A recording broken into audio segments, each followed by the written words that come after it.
Hey everybody, tonight we're debating, was Muhammad's marriage to Aisha immoral? And we are starting right now with Big John Steele's opening statement. Thanks for being with us. John, the floor is all yours.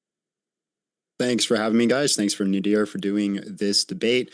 Not usually a topic most people want to tackle, so I'm glad to do it. All right, let's get into it. So, first, I'm going to apologize to the audience. My opening is going to be visceral intentionally so that we can really drive this point home. So, trigger warning to anyone that's listening. Today, I'm going to argue the topic with a grown man that I thought I would never have to do, but yet here we are. Was it morally wrong for a 50-year-old man to take a 6-year-old child out of their home, marry her with the intent to sleep with her at three years later at the ripe old age of 9? Yes, that's wrong. It just seems trivially true. In all honesty, I can end my opening here and let my opponent just dig his own grave while trying to explain to the world why it was a good thing for Muhammad to marry a child. Remember, today's topic isn't was it socially acceptable at the time to marry a child? No, this topic is was it morally wrong for Muhammad to marry her? So my opponent needs to convince me and to you that sleeping with an innocent small child that is nowhere near mentally or physically developed enough to not be harmed from having sex with a grown man was a good thing. Yes, this small child got to experience the event of being locked in a room with the grown man who took his grown man junk out and used it to enter her undeveloped body as a virgin before she ever had the cognitive ability to make a rational decision. Do you all remember being 9 years old? I'm sure you do. Now take a minute and imagine being 9 again, but with a 50-year-old man's junk inside your body. Does that sound like a good time to you? I'm guessing not. And because she was married, she had to experience this multiple times throughout her life. And as a matter of fact, Muhammad died when she was 18 years old. So this was all experienced from a child's perspective. Now, my opponent might say that she wanted it. Well, that's called grooming, which we can get into in the cross exam. But just remember how the Prophet Muhammad determined consent was.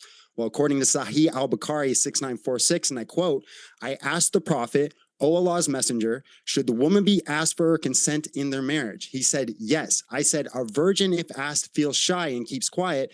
He said, her silence is consent. That's right, folks. Aisha could have just sat there silently and Muhammad would have been like, damn, she wants me, bro. But John, children matured faster back then. Aisha was much more like an adult. That's a load of crap. There's no data that says children matured faster back then. As a matter of fact, the data says the opposite.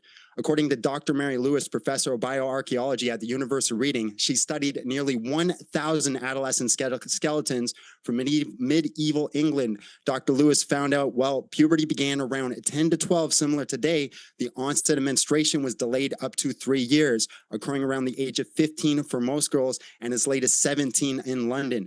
Medieval males also took longer to fully mature than modern males. Poor diet, infections, and physical exertion contributed to this delayed development.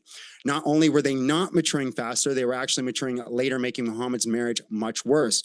You might say that's the 1500s in London. Well, according to Aristotle, puberty started 14 years old. In his book, History of Animals, written at 350 BC, he says, when twice 7 years old, in most cases, the male begins to engender seed, and at the same time, hair upon the pubes in a like manner. At the same age in females, the breasts swell and a so-called catamina commence to flow, and the fluid resembles flesh blood. So good luck to my opponent proving that Aisha was just built different. She wasn't. She was a child. Now, you might say puberty is fine. If she bleeds, she can breed. 18 is just an arbitrary number that we just randomly pick, and we just impose liberal values and perform the fallacy of presentism. And we can get into that fallacy later.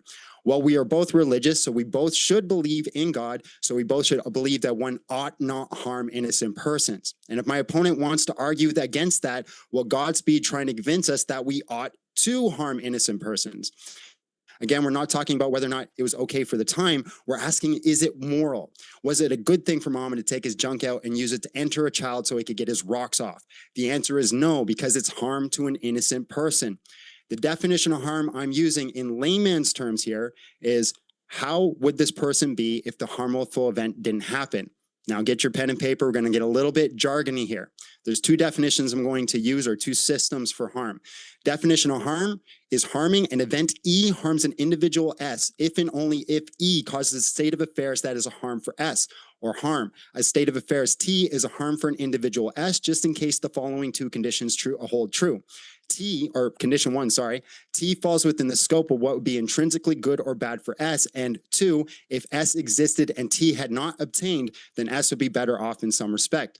Or we can use this other definition, which is harming an event E harms an individual S if and only if E causes a state of affairs T to obtain, such that T is a harm for S with respect to E. Harm, a state of affairs T is a harm for an individual S with respect to an event E if and only if T is worse for S in some respect than some other state. U, such that U would have been obtained if E hadn't happened. Let me try to simplify this for you guys. Imagine two versions of Aisha's life. World A is what actually happens. At 9 years old, Aisha is sexually consummated by a 50-year-old man before her body is physically developed for it, before her brain has the capacity to understand what she's agreeing to, and before she has any real choice in the matter. World B, what could have happened instead? Aisha finishes growing up normally, her body develops naturally, her mind develops naturally, she retains her childhood, her bodily autonomy, and her freedom from adult sexual trauma during the most critical window of human development. The question is simple: which world is better for Aisha?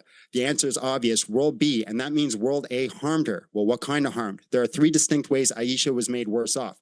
Physical harm. A 9-year-old's body is not built for sexual intercourse. This is an opinion. It's basic biology. World A exposes her to real physical damage that World P voids entirely. Psychological harm. The science we're going to present shows that sexual activity at this age doesn't just hurt the body, it derails normal brain and emotional development. World A takes away developmental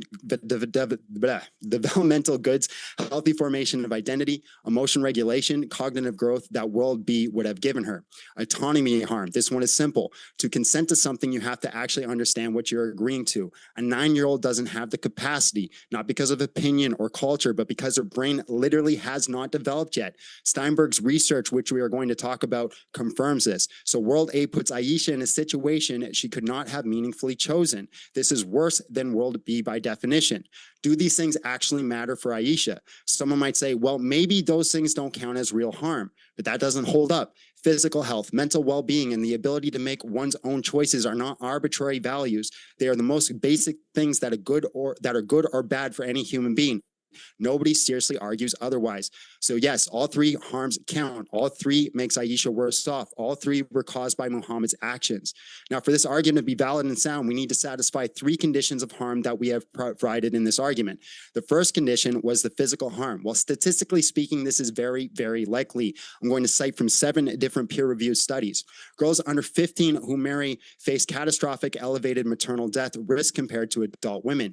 Complications of pregnancy expose girls under 15 to extreme mortality risks. Young mothers face 2 to 5 times maternal mortality rate than adult mothers. Young girls' physically immature pelvises are dangerously undersized for childbearing, leading to obstructed labor and obstetric fistula. I always have trouble saying that. A devastating, often premature injury.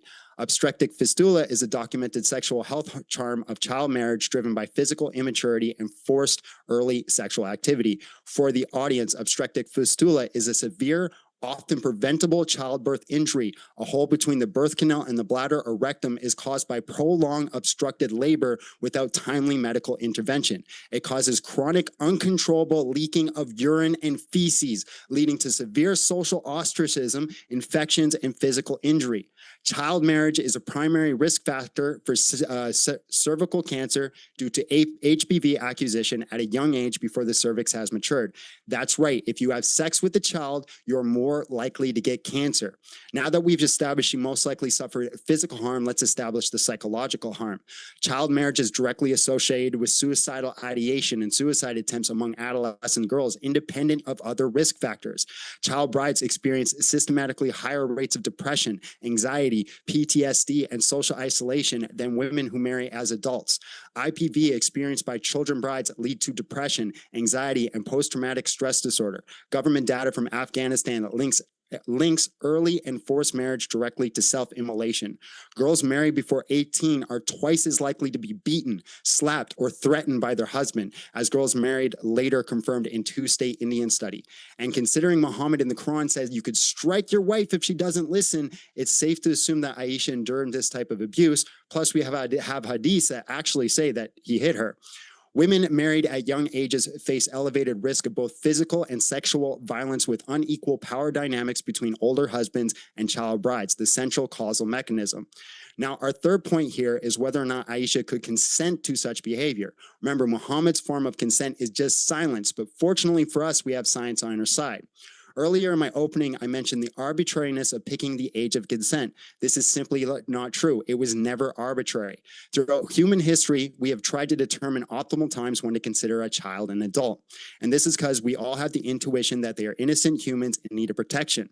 Have we done this perfectly? Absolutely not. Throughout history, we've messed this up pretty bad. In one of those ways, it was correlating adulthood with puberty, basically saying if they start bleeding, they are adults. This is not a good mechanism. Another way in determining adulthood was to see if they were strong enough to carry armor. That was 21 years old. Why do Muslims never use that standard in history to determine an adult if they have the ability to consent? Just because people in the past have a standard does not mean it is the optimal moral standard. Aisha could not have consented to marriage because she did not possess the mental or cognitive abilities to do so according to science. This is not arbitrary. The primary reason we have selected the age of 18 years old from adulthood is because of the research of Lawrence Steinberg and Grace Eisenlog. In the paper, Using Developmental Science to Distinguish Adolescents and Adults Under the Law, here are a few quotes from the paper. The system that is responsible for self-control, regulating impulse thinking, ahead evaluating the rewards and costs of risky act, and resisting peer pressure, which is localized mainly in the prefrontal cortex, is still undergoing significant maturation well into the mid-20s. Under emotional arousing conditions, 18 to 21-year-olds demonstrated levels of impulse behavior and patterns of brain activity that were compared to those in the mid-teens. A second age boundary would be reasonable to set at 18 or older, and perhaps as old as 21 for legal matters, where thoughtful deliberation is easily disrupted by the inherently arousing circumstances in which the relevant decisions usually take place. So now that we've met our 3 points of evidence to show that Aisha was harmed, we can finish our opening with this simple syllogism. Premise 1, for any person X and innocent person Y, if X performs an action that harms Y, then X has done something immoral. Premise 2, Muhammad performed actions that harmed Aisha. Aisha was an innocent person. Conclusion, therefore Muhammad did something immoral. Conclusion 2, Muhammad's marriage to Aisha was immoral. With that being said, I will concede the rest of my time. Thank you very much for that opening statement. Folks, if it's your first time here at Modern Day Debate, I'm your host, Dr. James Coons. We are a fully neutral debate platform hosting debates on science, religion, and politics, and only debates, no interviews. It's only debates here. Also, housekeeping type stuff first. If you haven't yet, hit that subscribe button as we have many more juicy debates coming up. But also, at the bottom right of your screen, you can see that we have launched the Modern Day Debate TikTok page. That is linked in the description box, and I'm also pinning that to the top of the chat right now. Check out the Modern Day Debate TikTok page for clips from these debates. With that, we're going to kick it over to Nadir. Thank you very much for being with us. The floor is all yours. Right. Well, thank you so much for that, big boy. And so tonight's debate, was Aisha's marriage moral? So I'm just going to go ahead and share my screen over here, if you don't mind. So the answer is yes. Under ideal conditions, it can be moral, and it should be moral. Now, the first point, as Big Boy here pointed out, Pardon my that interruption. this is a I don't mean difficult to interrupt you, topic. Nadir. Just Yeah. in case you wanted us to see your screen right now, it doesn't show Yeah. yet. Okay, here we There go. it goes. All right. Now, Big Boy here says, you see, this is a very difficult topic. Yes, you are right. This is a sensitive topic, which when you look at the different religions, only Islam is the only religion that discusses and debates all the topics. Doesn't matter what it is, whether it's Aisha or scientific issues, whatever. I'll give you an example. Look at the religion of Hinduism. In Hinduism, in their books, they have a tradition called sati, which is the widow burning, where they throw little girls on funeral pyres. So, you know, actually, my mother, because we're from India, she witnessed a sati burning. Here's my question here tonight. Where do you see all the debates and discussions on sati? They don't exist. Why? Because all religions do something called taqiyya. They hide and run away from the sensitive, difficult topics. Only Islam gives you the hit, HIT. Isn't an acronym. What it stands for is honesty, integrity, and transparency. We don't hide anything like the other religions do, like the Jewish people do, like the Christian people do. Like, for example, I'll give you another example. The topic, the Bible, the Quran, and modern science. Where is that debate? It the last time that was ever debated was in 1996 with Dr. Zakir Naik. Why? Because Christians know there are scientific errors in their books, and so they run away and hide from that topic when Dr. Zakir Naik exposed it. So that is why I'm a Muslim today, because of the hit. It's the only religion, that's a challenge for a big boy here. That is the only religion that offers you the honesty, integrity, and transparency. We're not afraid of any topics. So the topic is Islam, I mean, sorry, is a marriage moral? I say yes. There's three forms of morality. You've got Islamic, it could be your source of morality, secular source of morality, and Christian source of morality. Now, my opponent said, "Oh well, we as you know, we both believe in God, so God should be our source of morality." I agree, but guess what? He didn't judge by his book. Why is that? You're gonna find out. He was trying to talk like he's some kind of secular humanist, which I don't have a problem with. But you are a Christian. You should have judged me by your book or by some godly standard, which he did. He said, "Oh well, it's just hurt and suffering, and if you harm the child, stuff like that." So he's a poser. He's pretending to be something he is not. He's a Christian. You should judge me. This should be a Christian Muslim debate. So we're going to find out what he's hiding in just a second here. Let us look at the Islamic source of morality.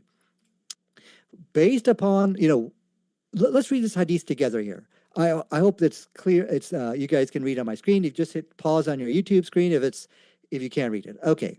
Allah's messenger said to me, you were shown to me in a dream. An angel brought you to me, wrapped in a piece of silken cloth, and he said to me, "This is your wife." Here's my point. This destroys Big Boy's argument that the marriage of Aisha was based on desire, just using some of his terminology to get your rocks off, something putting your part, or actually I can't even remember some of the vulgar terminology he used to get a shock effect out of you. But what we see here, that's not the case. The marriage of Aisha was not based upon desire, that you're looking upon a child and you getting attracted to her. That is not the case. If you read the story in context, we see that this was divinely ordained. This was not based upon his own desire. So that destroys about 20% of his presentation because it was based upon, a man getting aroused by a child. As we can see, that was not the reason for the marriage of Aisha. Secondly, he says, well, what about the physical harm that is caused by a child marriage? But wait a second here. You and I, we believe in a God, and that now we see this was divinely ordained. God could protect that child from any kind of harm.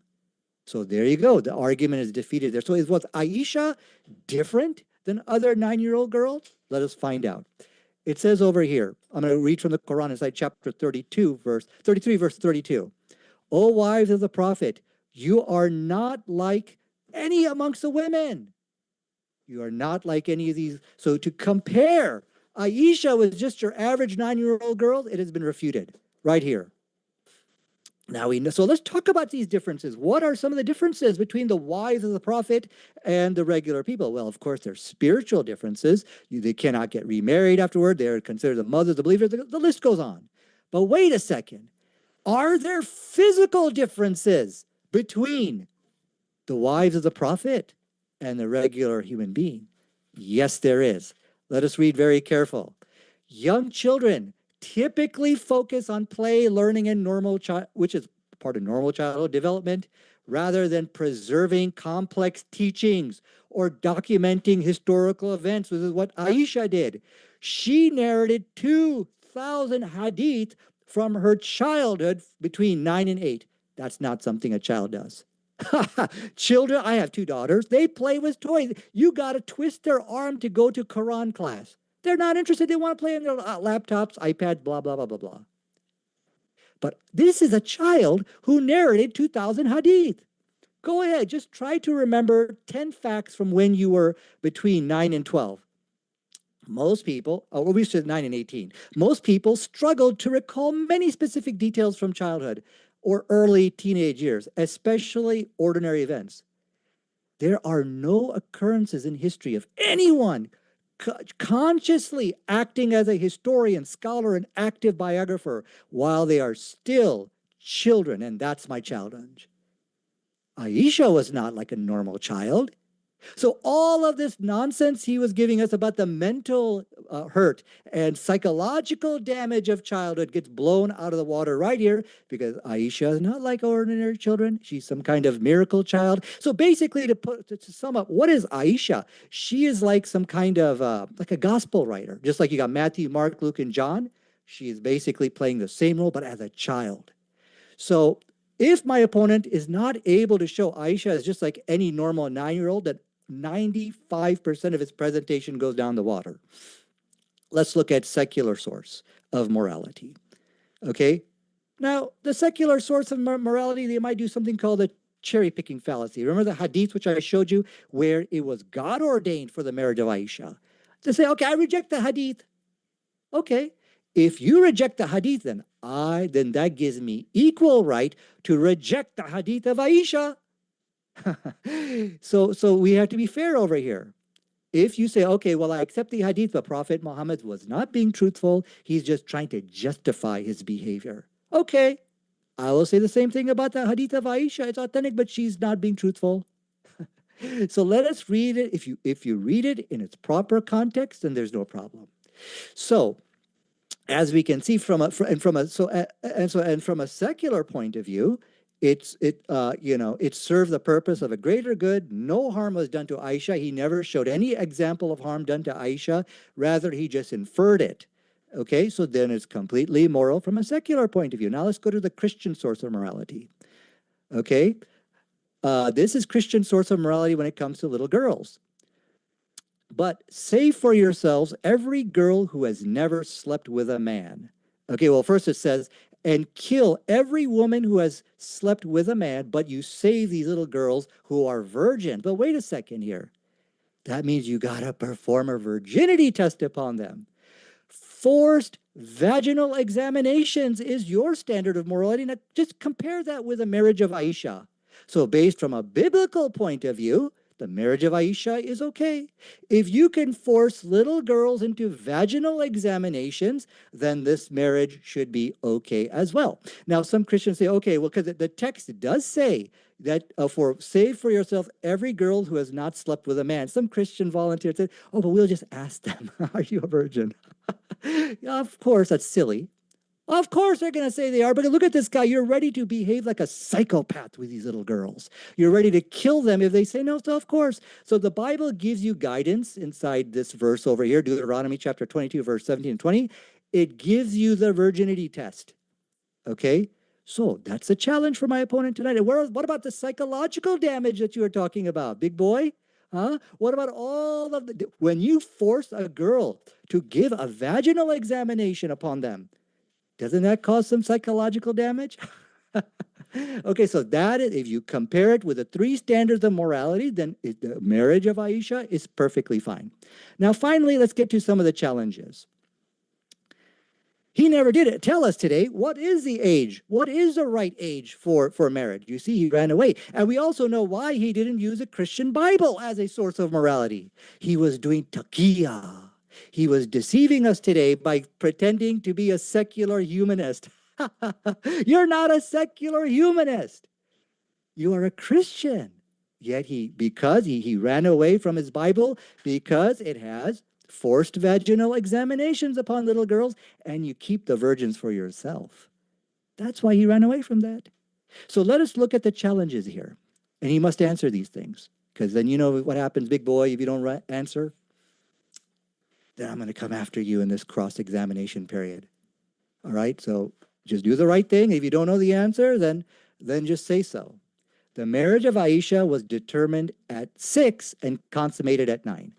Aisha had a very special gift, unlike any other child in history. She would document, memorize, and teach everything from the biography of Muhammad to from the biography to the theology of the Prophet of Islam. She basically played the role of a gospel writer. As a result, she narrated 2,000 hadith and became a central source of knowledge, shaping an entire religious tradition. Children don't play this type of role. Okay? It would have been impossible for anyone to predict that a young girl at the age of 6 could have this unique talent. So Big Boy is going to have to answer for us tonight. How is it that you can look at a child and know she had this talent? This could only have been from God. Unless he is able to provide from us some explanation, then this argument is going to backfire. It's going to show that it's a powerful evidence for Islam. Let's look at the second challenge. Child historian scholar, can you point to us historical examples of a child who consciously acted as a historian, scholar, and active biographer, systematic with laser-like precision, preserving the teachings and life of a major religious figure? It could be anybody. It's impossible. Children don't play this role. So his whole presentation was about some normal average child. But as we can see, she was a super child, some kind of miraculous child. Let us look at the third challenge for my opponent here. Man-made religions equal man-made scriptures. What does that mean? What that means is, look at all the religions in the world. What do you notice about them? They're all written by men. Matthew, Mark, Luke, and John, they're all men. Women played almost no role. You can't say absolute. Now, there's some who wrote poems and songs. But this is something unusual. A woman who is the author of your gospel, or you could say the author of your scripture. This ill befits what we know a man-made religion to be. So these are the three challenges which I have for my opponent over here, which he must answer, because if he does not or cannot answer these, then his argument of Aisha backfires. Rather than trying to as something which disproves Islam, it actually is a powerful evidence for Islam, and I believe my time is up. With that, thank you very much for that opening. I'm going to let me just see if there we go. I'm going to kick us into the open dialogue, but first, quick housekeeping note. If you haven't yet, hit that like button. We do appreciate your support, folks. With that, we'll kick it into the open dialogue. Gentlemen, the floor is all yours. Okay, well, thank you. Yeah, Big Boy, what I was asking you here today, look, in your book, it has a standard of morality where girls are forced vaginal examinations upon little girls. So my question is, based on this, and you take the little virgins for yourself, as we read in Numbers chapter Wait. 17. Hold on just one sec. Are we talking about Christianity or are we talking about Aisha? So what I'm doing, look, when we say about moral values, it's got to come from a source. So you compare Aisha with the morality of the Bible. Okay, you have to have some kind of source of morality, right? Yeah, morality in the Bible. Where does God say the morality comes from in your Bible? In the Bible, where does he say? Okay, we as Muslims and Christians, we believe morality comes from God, right? Yeah, but in the Bible, right? Because you're saying a moral standard. Where does God say the moral standard is in the Bible?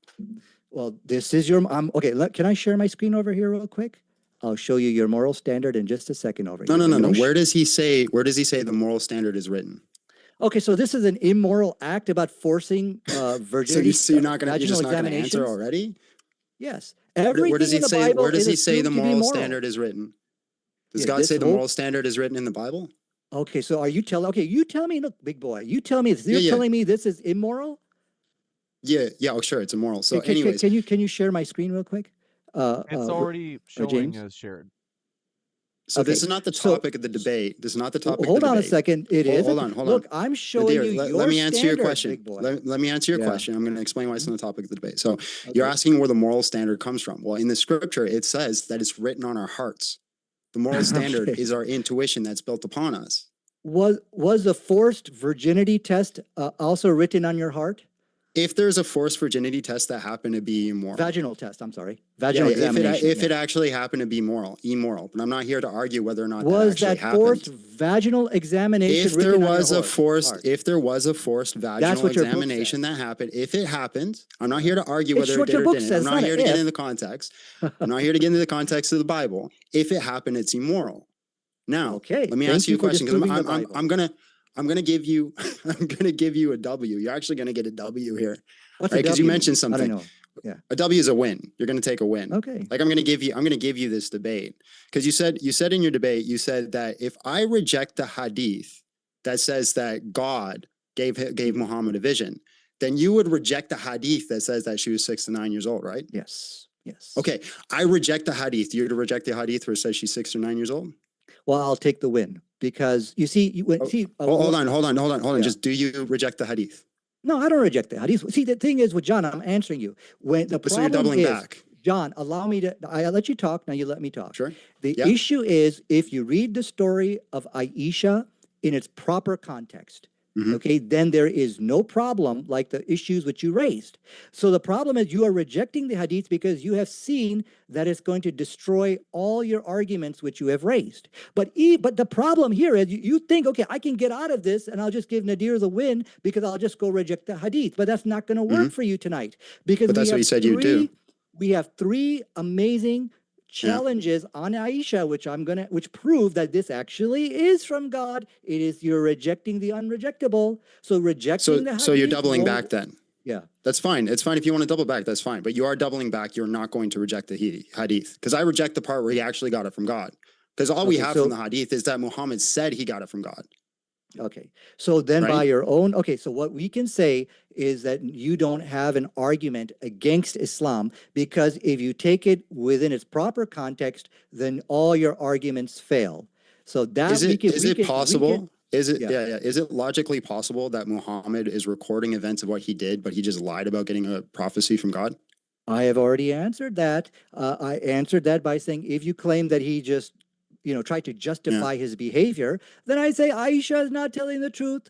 You see, what's good for the goose is good for the gander. How did Aisha know he got the prophecy?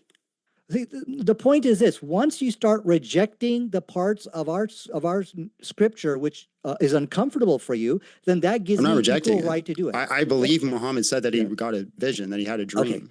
Okay. Right? Here, watch this. I had a dream earlier today. I was laying down. I took a nap before the debate, and I had a dream that Allah showed himself to me to tell me that the Prophet Muhammad's a pedophile. Well, you cannot use that word because that is a scientific error on your part because pedophilia is prepubescent. But Allah told me. Okay. So the question you're asking is kind of moving the goalpost. The question you're asking here is, well, how do we know that Islam is true and the words of the Prophet of Islam is true? I debated that last week in the debate. Yeah. Is Islam true? Okay, but that's not you're missing my point. I can accept the hadith. I can accept Muhammad said these things. I don't have to accept he actually received the prophecy. I can even accept he had a dream. I can accept he had a dream, and in his dream Allah showed himself and he said he should marry. I could accept all those things are true. No, that doesn't change any of my argument. It doesn't mean actually Allah gave him the prophecy, right? Is that logically true? Well, now hold on a second. The problem is that you're mixing two debates here. How do we know Islam is true versus the age of Aisha? Is it moral? According to the Islamic standard, secular standard, and Christian standard, it is moral. I've shown you from the Christian. You should be debating from the Bible, which you are not. Sure. Let me. Ashamed why of should the forced why should I vaginal debate from the examination Bible? verses. Why should I debate from the Bible? Can you make that argument? You should say, look, based upon our standard of morality. Where does our moral standard come from again? Does it come from the Bible? From God. It comes from God. Does it come from the Bible? From you as a Christian, you can argue this from our Christian point of view. Does it come from the Bible?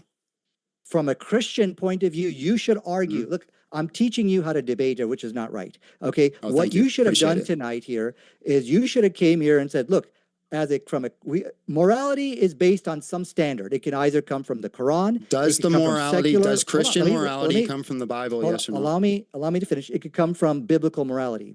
You came here tonight trying to pretend to be some kind of secular humanist.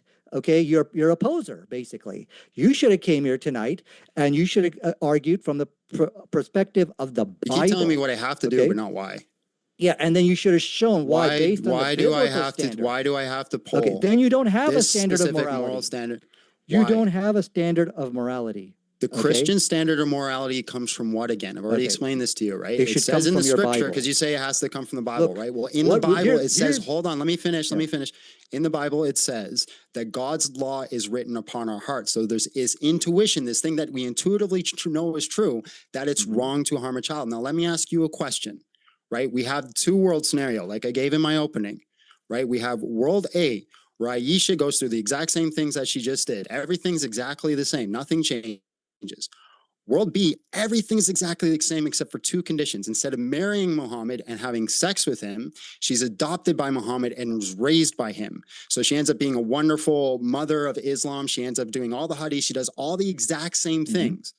Can you tell me why it was necessary or why it was good for him to marry her and to have sex with her in world A? So the question is, what you're asking is really not, in a sense, going to prove that one is moral and one is immoral. What you're asking is, why did God choose to do it through marriage versus adoption? We don't know. This is all part of God's will and plan. That's not what I asked you. Not what I asked you. You're asking, why was the president? Of course, Aisha played this amazing supernatural role. I think your question is, why did it have to be through marriage? Isn't that what you just asked me? No. My question is, you have two worlds, right? Both worlds, for all intents and purposes, are exactly the same except for two conditions. The only condition that changes is she does not marry the prophet and she does not have sex with the prophet. Everything else remains the same. She still becomes this wonderful person in Islam. She still writes all these hadiths. She still is around the prophet, all these things. Which world is a better world? Well, it would depend. I would think, based on going back to what the Quran said. The Quran said that the wives of the prophet are not like any other women, and we have proof tonight there is not just spiritual differences in Aisha. So there's something magical that happens when his penis enters her? Let me finish. Okay. Okay. You're grasping at straws here. Okay. You're trying to create some kind of shock effect, but it's not going to work with me. All right. I'm going to let you know that, big boy. Don't go for those type of tactics, all right? So, but what's the magical thing that happens? Now, let me answer you. We have also seen that there are physical differences in Aisha. Now, to what extent are these physical differences? We don't know. So it's an argument from silence. We weren't given all the details, but what we know is that she is some kind of Can you tell me what my question was? Because you're not answering. Yeah. You're saying which one would be in a better world that it would just playing the role of as a wife, or versus, let's just say, an adopted child or something like that. I think that which is better to me, I think, is what you're asking, right? No, the world. I'm going to re-explain the question, right? If you had a pen and paper, that'd be great. So there's two worlds, right? For all intents and purposes, all events are exactly the same in two worlds. There's no difference except for two. The only things that change is the wedding ceremony and the intercourse. Those two things are taken out. Which world is better? Well, there's no way you can answer this question, because what we are seeing with the marriage of Aisha, that this is some kind of miraculous event going on. And so what you'd have to argue that it's better. Hold on, John. You have to argue you're asking me to interfere within some kind of miraculous act of God and try to correct it. There's no way you can answer these questions. So I'll answer you very clearly. I don't know, and people should not spend their time worrying about these type of silly questions. Okay. Well, so, I think you would have to argue that it was a good thing because Allah commanded it. Yes, that and through Aisha, the religion of Islam, the foundation was laid, and so you can answer it. So there. Yeah, no, we don't know why. I guess to answer your question, you're questioning why certain things happened the way they did. Okay, and no, we don't have. No, that's not what I'm doing. That's not what I'm doing. Then that's fine. It's called a reductio. I don't see this.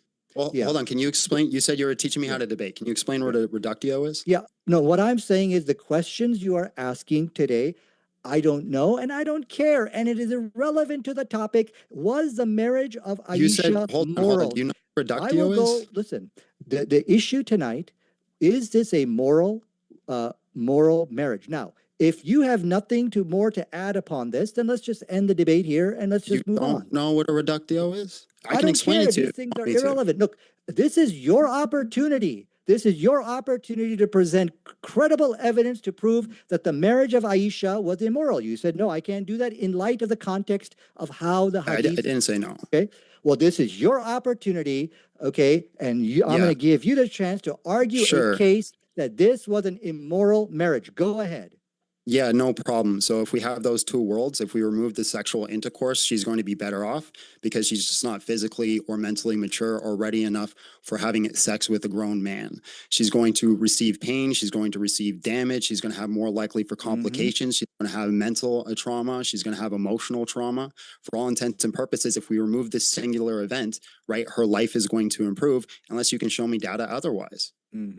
So what you are doing right now, you are being bad, BADD. Let me explain what that means. This is an acronym meaning born again, double down. Okay, he's just doubling down on his original presentation. But you are in a debate. You need to go with the flow. I have refuted all of that by showing you that by showing you that the marriage of Aisha, this was something, two arguments which answered that. Okay, the first one, whether this was something God ordained. So through the miracle, God can protect Aisha. God can do whatever it takes to make things right. I just want to be clear. Hold on. No, I'm just clarifying. No, let me answer my second argument. My second argument was that she is physically different, not just spiritually different. So therefore, your argument of harm, which you've never actually showed Aisha was harmed, you're just assuming it, you know, and so that refutes your argument. Well, it's not an assumption; it's a probabilistic case, right? We don't have Aisha's body. We can't say for certain on absolutely. You know, maybe Aisha came out of the womb as a full-grown adult. We can't say for absolutely certain. No, but here's the thing: probabilistically, that's not the case. All the data that we have from everybody in the past, going all the way back to BC times, says that people matured or started their puberty around the ages of 13 or 14 years old, not 9 years old. No, that's not true. Because hold on. You want, I let you speak. And because there was issues with like nutrition, there was issues with health, there was all these problems, there was less caloric intake. The law of thermodynamics says they can't mature faster. They don't have the energy to do it. They're going to mature later. So unless you have some groundbreaking study that shows how we break the law of thermodynamics back then and people just somehow ended up maturing faster, I'd be very interested to see that. And the second point, even if they physically matured faster, cognitively they can't. There's no data that the brain matures until past the age of 18. Your brain cannot mature to the point where you can make rational decisions and consent to things until you're much older in life. Yeah. Okay. Let me first let me answer. You've given me a lot there, so I'm gonna James. I'm just going to share my screen here, if you don't mind. Okay. It says over here. Okay, you said this as far when the age of puberty is. I'm quoting from Johns Hopkins Medicine. For a girl, the stages of puberty starts around the age of 8. Okay. So your misinformation there that you thought it comes from 13, this is not true. Okay. Now, in terms of all of these points that you're bringing up, that her brain... You're misrepresenting my point. Hold on. No, I'm going to talk about her brain maturity stuff, which you have... But you misrepresented my point on this. Okay, well, allow me to finish, and then you can correct me. As for the brain maturity, again, you are being BADD. Again, you're being bad. You're just doubling down on your original presentation. It was refuted. You need to go with the flow. That means you need to answer my refutations, in which I pointed out her brain is different. Her brain memorized 2,000 hadiths when she was a child. Look, the challenge I gave you is, look, think about when between 9 and 18 years old. How much can you narrate with laser-like precision of your mother or somebody you lived with? Maybe 10, 15 hadiths you can narrate, maybe 30, I don't know. Nobody can do 2,000 like a computer. So no, her brain was not like everybody else's, and it all goes back. You see, the problem is, John, your opposer You're pretending to act like some kind of secular humanist versus a Christian, all right? These are the type of arguments of secular humanists who don't believe in miracles. What? There's no such thing as a God. Once the miracle issue enters into the equation, it's game over. God can take over from there, protect that child, and do whatever he needs to do. And we do know that there All right, is you're making a lot something of miraculous points. You're going making a on with lot this of points child. here. You're making a lot of points Okay, here. all right, go ahead, because Yeah. you So need to go with the flow, answer my objections. Yeah, so your first point about the ages of puberty here, I'm not sure where you get this. Most of the data says that it happens between 11 to 12, but let's just grant it, right? In modern day times, people start the age of puberty around 8. My data didn't say that. My data wasn't modern times. My data was in the past. I was talking about BC. I was talking about the 1500s, the 1600s. This is when Aisha would have been. Now you're stating that Aisha has the ability to memorize and she's really intelligent. That has nothing to do with the brain development I was talking about. We're talking about the ability to make wise decisions, to think rational thoughts, to to understand risk factors. That's all part of the prefrontal cortex. It doesn't come later. You can memorize things. You can be a flip book. You can go through things. I memorize this, but you're also saying she's doing this at a much later age. All the research that I saw says that she didn't start writing and documenting these things until after Muhammad. So she would have been at the ages between 18 and 20. So it seems like, unless again, you have different sources, seems like you're just kind of making that up. And then you just kind of talked about like secularism. I'm not too sure you keep bringing up the secularist thing. It just feels like an ad hom point. Well, and I forgot, what was your third point again? What was the third point? There's something I want to talk about on that. You said a lot of things. I don't remember. Completely forgot. The reason why you're a poser is because you are not coming from a biblical point of view. All right. I am. It says morality is written on our hearts. Okay. Yeah. Was the forced That's the biblical point of view. virginity examination written on your heart? Yeah, if that event happened, it would have been morally wrong. But Okay, you so keep that wanting to focus on that. The vaginal examination is Okay, written on your heart. watch this. Okay. I just, oh my goodness gracious, I just received a revelation. God is real, but the Bible is not real, and objective morality is still true. Can you actually address the debate now? Yeah, I mean, I think you're just going back to, you just can't imagine, or you can't understand how a little girl can play the role of Aisha without any kind of harm or damage to her psychology or her physical body. So, wait, is your argument that she is 9 years old and normatively she would have been harmed, but God did some miraculous event specifically for her? That is correct. Can you prove it? Well, yeah, we have. Well, the thing is, when you say, can you prove it? Yes, I can. But that was last week in my debate, Is Islam True? In which I presented scientific, prophetic, archaeological evidence proving Muhammad is a true prophet. So that was for that debate. But look, I think the issue So I'm just supposed to take your word for it. John, there's no point of us going any more further because you have refused to accept or to understand how God works miraculously through people's lives, as stated clearly in the hadith, that this was God ordained. You are a Christian, but you're trying to debate like a secular humanist. Okay, so if we have kind of reached an impasse where we're just saying the same thing. I'm saying this is God will protect Aisha. There's no evidence of any harm to her.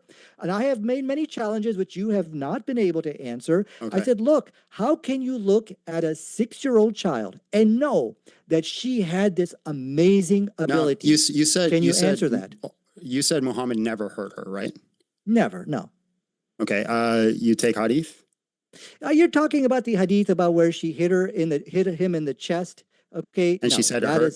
Yeah, but this has nothing to do with what we are talking about. We are talking about is the marriage. Do you take the Quran where it says that you could strike your wife? That is off topic. You see, the problem is. But you said it never hurt her. Hold on a second, John. You're feeling the pressure. Did God miraculously protect her when Muhammad struck her? No. You see, because she was a child, and the Prophet would not only just hit her, he also hit people in the chest. Abu Bakr, that was just the way he would communicate. But she was a child at the time.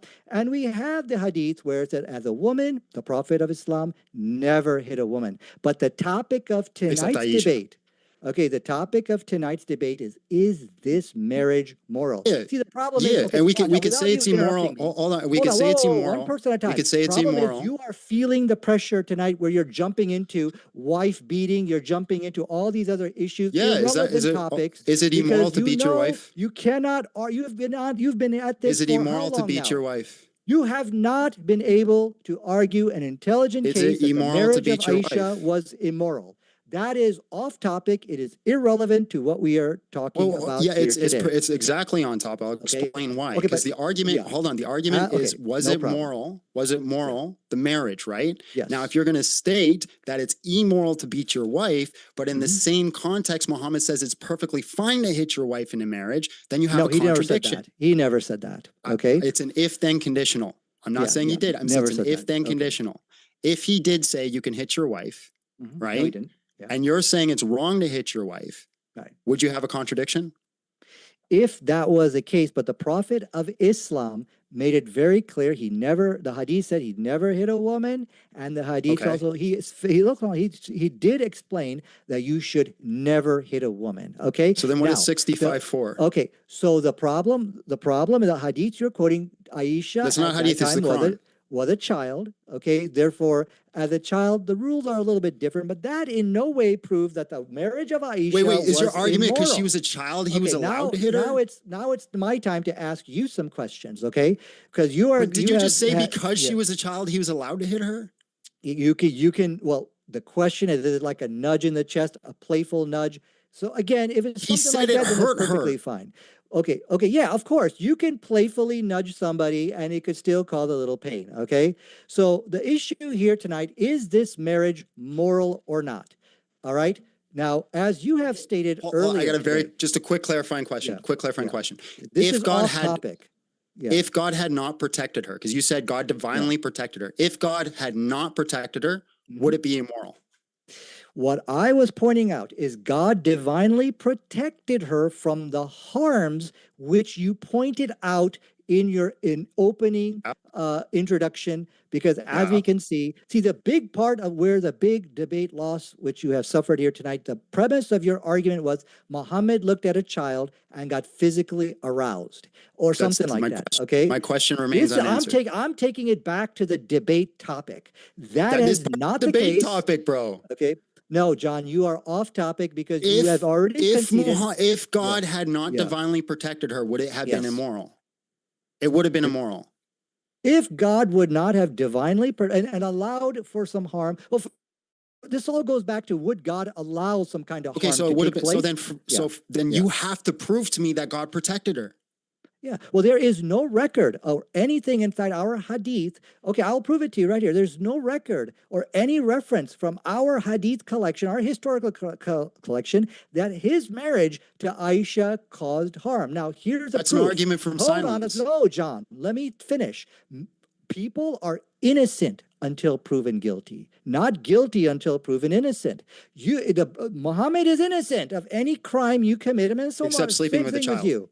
Okay, Yeah, that has all been refuted. You're and being taking bad sex slaves again. and beating women. You're being bad, John, meaning born again, double down. You're just doubling down on your original arguments, which have been refuted. Look, you have already came here and said, look, if you, based on the hadith about the marriage being divinely ordained, if you accept that, I don't have a case. You have already accepted that. Let's move on. There's no. Doug, you've just lost the debate. You already admitted that it'd be morally wrong unless God protected her, and you cannot prove to me that God protected her. So just looking at hold on. Guilty. Just looking at probability cases and just taking hypotheses, right, and throwing them on the table, the probability of God protecting her is very, very, very, very, very, very, very low. No. As a matter of fact, it's so low, I'm perfectly fine in rejecting it until you bring evidence to that. If you can't bring evidence to that, I could literally go into the other room, I could slap my wife in the head and be like, it's fine because God protected her. Yeah. And you'd have nothing. You'd have nothing until somebody reported against it. The problem is you're being a poser. As I said, you're arguing from a secular humanist point of view who refuse to accept the concept of miracles, refuse to accept God divinely intervening and making things right. They don't accept any of this stuff. So yeah, I've had this type of discussions with secular humanists. But look, the issue is this. Once you reject the hadith, which I quoted, it causes a chain reaction. What we have shown is that the marriage of Aisha is divinely ordained, and you are just now whipping. How do you know it's divinely ordained? let us move on. Let us move on to my. How do you know it's divinely ordained? You're Okay, using you don't want to believe God it? did it as your argument, bro. Your whole argument is God did it, so therefore we're good. But you my can't whole prove that God argument did. is read it in the context. The context clearly states that this was a divinely ordained appointment, and now 90% of all your arguments go down the toilet. So now I will ask you again, and one All right. of my Well, challenges the here. Bible Okay, says that okay, if somebody comes and preaches a gospel not like this, that's like fine. Muhammad did, right, Yes. then it's false. So because my Okay. Bible is divinely appointed, then Muhammad's a false prophet, and his wasn't divinely appointed. Therefore, God did not protect Aisha. No, okay. Okay, I will answer you here. You brought up the Bible. Finally, you stop being a poser tonight and you're arguing from a Christian point of view. Yeah, so once you bring up the Bible, you can argue Islam is a false religion, but you cannot argue that the marriage was immoral because in the Bible, there is forced vaginal examinations Wait, so then you upon little girls. you're backing up on God Okay, protected her so part. the question which I have asked you, which you kind of ran away from, but I'm glad you're bringing up the Bible. Yeah. If you can force a vaginal examination It's upon fine. God little protected girls, them. It's fine. then God how protected is them. it the marriage is wrong with a It's little fine. girl? It's fine. God protected them. Then there you go. God just both have protected this. them. Allahu Akbar. You see the same But then answer. Islam is false. Okay, hold on a second. Hold on a second. But wait a second. Hold on a second. John, you see, I'm glad you brought up that issue that God would have protected those little girls. But now let's read the context of Numbers 31, verse 17 you want to through run. 18. You want to run John, from defending your please don't actual interrupt religion me. and the actual point of John, the topic. please What's the stop point of the interrupting topic? me. Is it Numbers 31? Oh, Is yeah, that the point? I'm sorry. Numbers. Listen. Here's Stop. the Okay. thing, Nadir. Moderator, If you want to James, debate he's Numbers not letting me talk. 31, We if you want to allow me to debate, talk. if you Okay, want to debate Numbers James, 31, okay, you if you brought want up the Bible here, and I'm yeah, going to if you answer. want to really quick. debate Okay, go ahead. well, Okay. we can break it Allow into me to 2 minutes. finish. We can break it into 2-minute segments. Please, let's do 2 minutes back and forth. Oh God. All right, fine. Okay. I suppose so we've now gone, I'm we've going gone to a good take 2 amount for minutes the to answer you now. All right, yeah, just 1 second, Nadir. We've gone a good amount for the open dialogue, so we can switch it into 2-minute segments for the remainder of the open dialogue. And then, folks, we do have the Q&A coming up shortly, so if you have questions, submit them. We do want sincere questions and questions that are on the topic. And if you haven't yet, hit that like button. We appreciate your support. With that, we'll give it over to Nadir. We'll give you 2 minutes, Nadir. Okay, I'm going to share my screen here real quick here. All right. So I'm sorry, I gave you the wrong verse number. I apologize. It's Numbers 31, 17 through 18. It states very clear there. But save for yourselves every girl who has never slept with a man. So you've got to now force a vaginal examination against their will upon these little girls, and you take the little virgins for yourself. So let's use this Numbers 31, 18 as our standard of morality and judge the marriage of Aisha, which you should have done. You should have brought up the Bible from the very beginning, but you wanted to be a poser tonight and pretend to be a secular humanist, okay? Because you know that that you will never be able to argue an intelligent case based on this. So based on Numbers 31, 18, the marriage of Aisha is perfectly moral, okay? Because you have to perform a virginity test upon these girls. All right. And when you said, look, okay, but I can use the same thing. You said that, okay, God would have protected them. True, but it doesn't work in this context. Why? Because this is a punishment from God. Because what the Bible is saying that if they are not virgins, then you behave like a psychopath and you stab them to death. Okay, so my excuse, what I was using for the hadith, does not work with the Bible. So if you can behave with like a psychopath with little girls, then certainly you can accept the marriage of Aisha. Go ahead, please. I don't need 2 minutes. That's a too quoque fallacy, and it actually doesn't address the topic. And I'd rather actually have my opponent stay on the topic. The standard of morality. I'm giving you a biblical standard of morality. One second. Is there? Forgive me, just because it moved so fast. We'll give it to John for 2 minutes. Okay. Is it? Yeah, I don't. Yeah, I don't need 2 minutes. It's a too quoque fallacy. Okay, I'll answer. It is not the point of the topic. It's not the topic today. I'd rather my opponent actually argue the point of the topic. Okay, you got it. Sure. I'll take 2 minutes to answer that. No, that it is very much. It is just as much on topic as the scientific references you brought up to show harm done to a girl during, a child relationship or child sex or something like that. You've brought up in your initial period. Look, you brought up science and you used that as your standard of morality. But I'm saying, wait a second. I mean, of course, it's good to do that. But as a Christian, why didn't you bring the Bible up as a standard of morality? This is called taqiyya. You see, you are hiding the evil, wicked teachings in your book. So you see, you should have brought up both. You see, the Bible, using this as a standard of morality to judge the marriage of Aisha, is just as valid as you bringing up science to judge the marriage of Aisha. One is not relevant while the other one is not. But since you are a Christian, you have pretty much embarrassed your Christian friends that you still refuse to behave like a Christian inside this debate and argue as a Christian. So no, it is very much. If you, I pointed out Islamic morality. You see, when you talk about morality, there's got to be a standard. Either science, you've got secular humanism, you've got Islamic, you've got Christian. These are your standards of morality.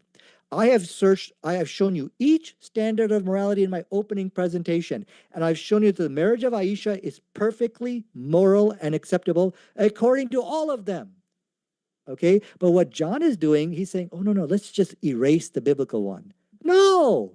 And he wants to have only 3 standards of morality.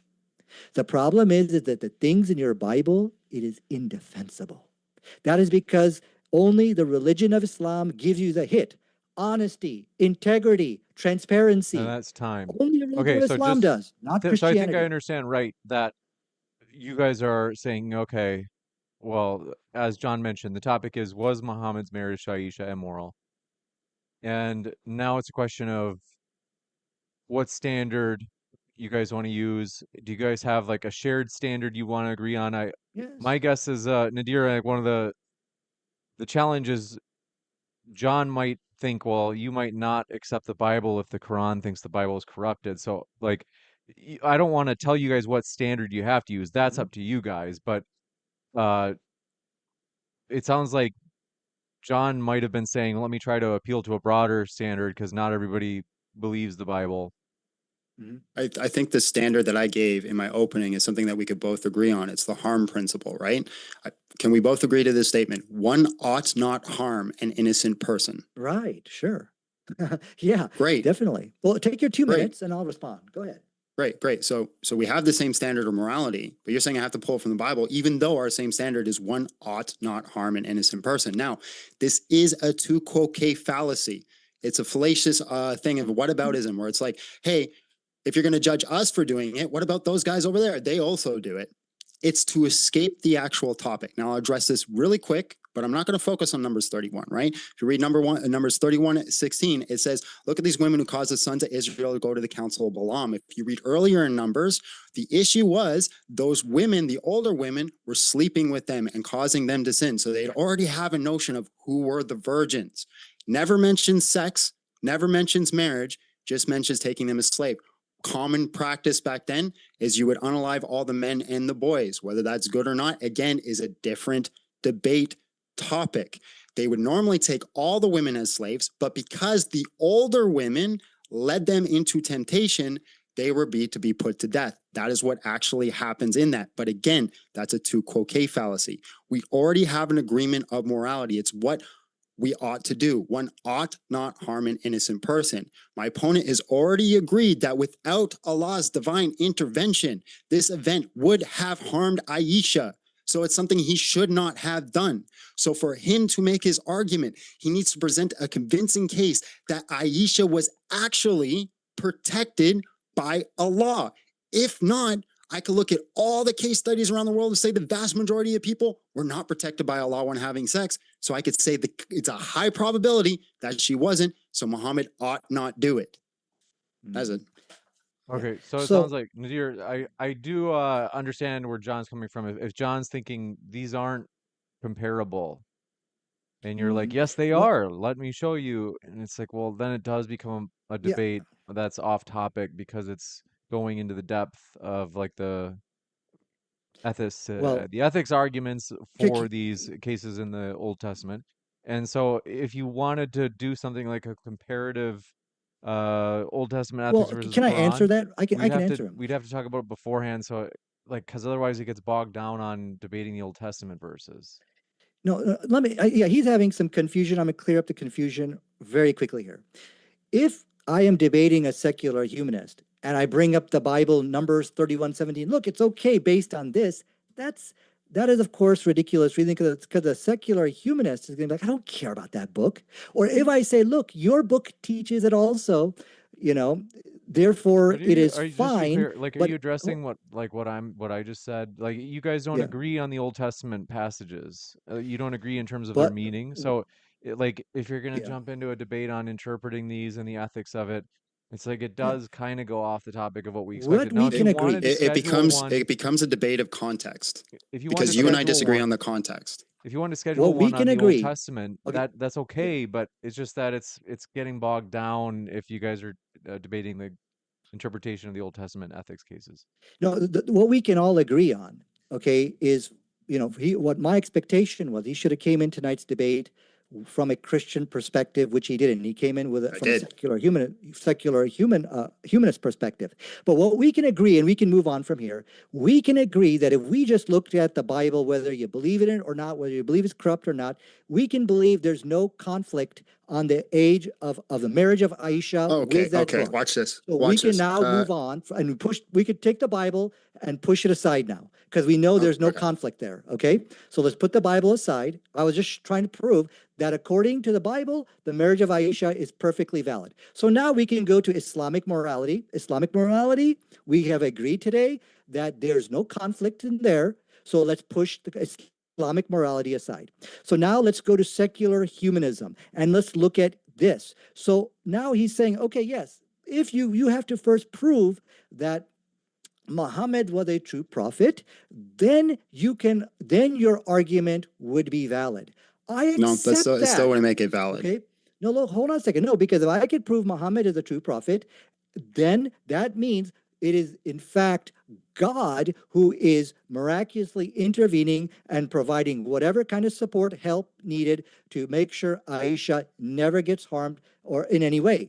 So Can I ask an issue. important Hold on a question? second. Let me finish my 2 minutes. You see, the thing is this: I have no Oh yeah. problem providing that evidence. We can definitely debate that at another time. The scientific, prophetic, and archaeological evidence for Islam. But the question here is, which I pose to you: look, people are innocent until proven guilty. We have no evidence of Aisha being harmed. Okay, Muhammad is innocent until proven guilty. You need to show us real evidence that she was harmed, and then you could have a good argument here. Go ahead, John. Can you show me that evidence? Can I just ask a quick clarifying question? I know we're doing the 2 minute thing. Do you hold to the fact then that nobody, because if Aisha was specifically protected, do you hold to the fact that nobody now should marry a 9-year-old? That's correct, because Islam actually discourages people from marrying children. That is correct. Okay, so nobody in all the world, Muslim countries or not, should marry anybody under the age of 18.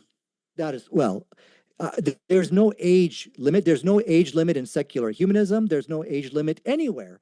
So Islam doesn't come with an age limit, but Islam does steer people away A from rough child estimate marriage. of like where would it be rough? I'm sorry, what's your question? Just a rough estimate where you think is like a good age for marriage. Okay, so in terms of what I believe is a good age, it's going to be right around 20 to 25, And you based think that's on the hadith of worldwide? the Prophet of Islam. Would you That's like me to show you based. that? No, like, listen, dude, I'm not going to argue against you. If you're going to say that, hey, you got to be over 21 to get married, thumbs up, Nadir. W is in the chat for that. All right, 100%. That's good. dope. Now, why is Muhammad the exception then? Because Muhammad is the exception in the Quran. Look, the Quran said for people that we should only you can marry up to 4 wives, but the Prophet of Islam had 9 wives. Now, why did God make him an exception on many of these issues? We don't know. We don't know. That is from God's will and plan. So, out of all of history, all child marriage for the most part is wrong, but Muhammad picked Aisha out specifically and said, hey, Muhammad, you're going to put your junk in that child, but I'm going to protect her. Well, there's no see, the thing is, this whole thing about putting your junk in this child, what you're doing, you're trying to capture a shock effect here. You're trying to salvage this debate any way you How do can you at have this point. sex? Okay. There's no point. As I told you, those tactics are not going to work here. I'm going to call it out. Okay. That in no way, the issue is this, that look, child marriages, of course, existed all throughout history. I cannot say that those marriages were wrong or that the girls got harmed or anything like that. No, I'm not going to say that. But what I will All the say, data says that. well, I don't know anything about the other child marriages in history. But I, what I I will actually I say, actually have I have data that goes back to the first okay, century that's fine. that talks about the complications of early marriage. That when young women, right, would get impregnated in this 10 to 12 range, they'd have huge complications that would lead to harms to the children, harms to themselves, that they would have a whole bunch of issues in their own physical body, Mhm. and a lot of times their Right. children would die. So like we have data from now all the way to the past that says this was never really a good thing for the parent. Yes. Now you're arguing that specifically for Aisha, she was just set apart. Mhm. And you say it's grotesque, but that's true. That's how you have sex. So you have to say that Allah said to Muhammad, you're going to pick this one little child out. Mhm. You're going to take her from her home and you're going to put your junk in that child. Okay. Well, this junk stuff is not going to work. It's your argument which is junk. As I have pointed out, that Aisha was physically different. So How do you therefore, know? your argument has been defeated right there. As I've pointed out, a little child, just think about this. How is it possible? Little children, I have two daughters, the last thing they're thinking about is preserving hadith with this laser-like accuracy. Okay, working as a historian, scholar, and gospel writer, a child doesn't think like that. So I have How proved do you know that she was Aisha. physically different?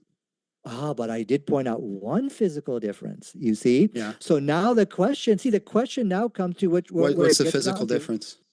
What it comes down to now is, how do we know that Muhammad is a true prophet or not? Because if Muhammad is a false Well, prophet, what is the hold physical on, well, difference? You said you John, pointed out. I let forgot. me finish. I just want you to If answer that. Muhammad is a false prophet, then the marriage of Aisha was immoral.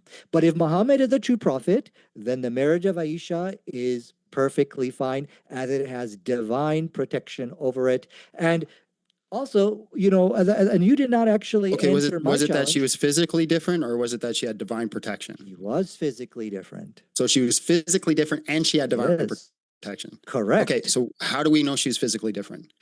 I have pointed out to you that she narrated 2,000 hadith between when she lived with the Prophet between That's 9 just and 12. memory recall. Please stop interrupting me. Look, that is not memory recall, okay? There is nobody who can memorize with laser-like accuracy 2,000 hadith from her time when she was 9 to 18 Okay. with the Prophet. If so, show me where this is happening. Show me So- where anybody is able to do this. It is But again, this all impossible. happened after the age of 18. Show me the exact. So when you said, "Oh, this is just normal, anybody can do that," show But it she to me, didn't. She didn't John. do that at 9 years old. She did that after the age of 18. When she started Yeah, recording all the documents, but is when she's recalling. That even makes that strengthens my argument, because what she's doing, she's remembering. Well, you wanted John, 2 don't minutes interrupt and me. 2 minutes. You wanted Okay, 2 minutes and 2 minutes. Okay, I've let you let's do talk 2 for a minutes while, back right? and forth, because this is Well, yeah.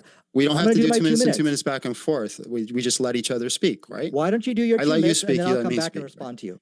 Go ahead, do your Okay, 2 minutes. the big thing is that you were saying that she was physically different, but I have hadith that shows that she didn't even hit puberty, right? We have hadith where it says in Sahih Muslim 1422c, Aisha reported Allah's apostle married her when she was 7 years old, and she was taken to her house as a bride when she was 9, and her dolls were with her.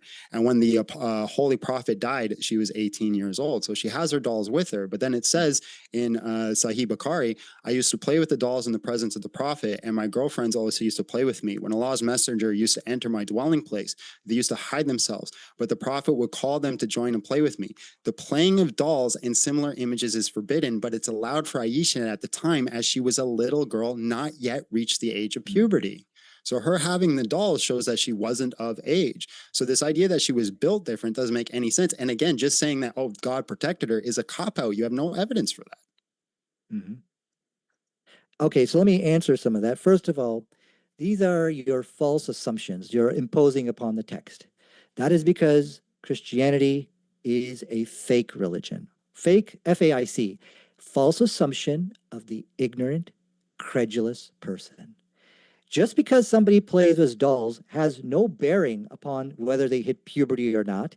All the scholars, actually, academic scholars and Islamic historians agree that Aisha was at the age of puberty.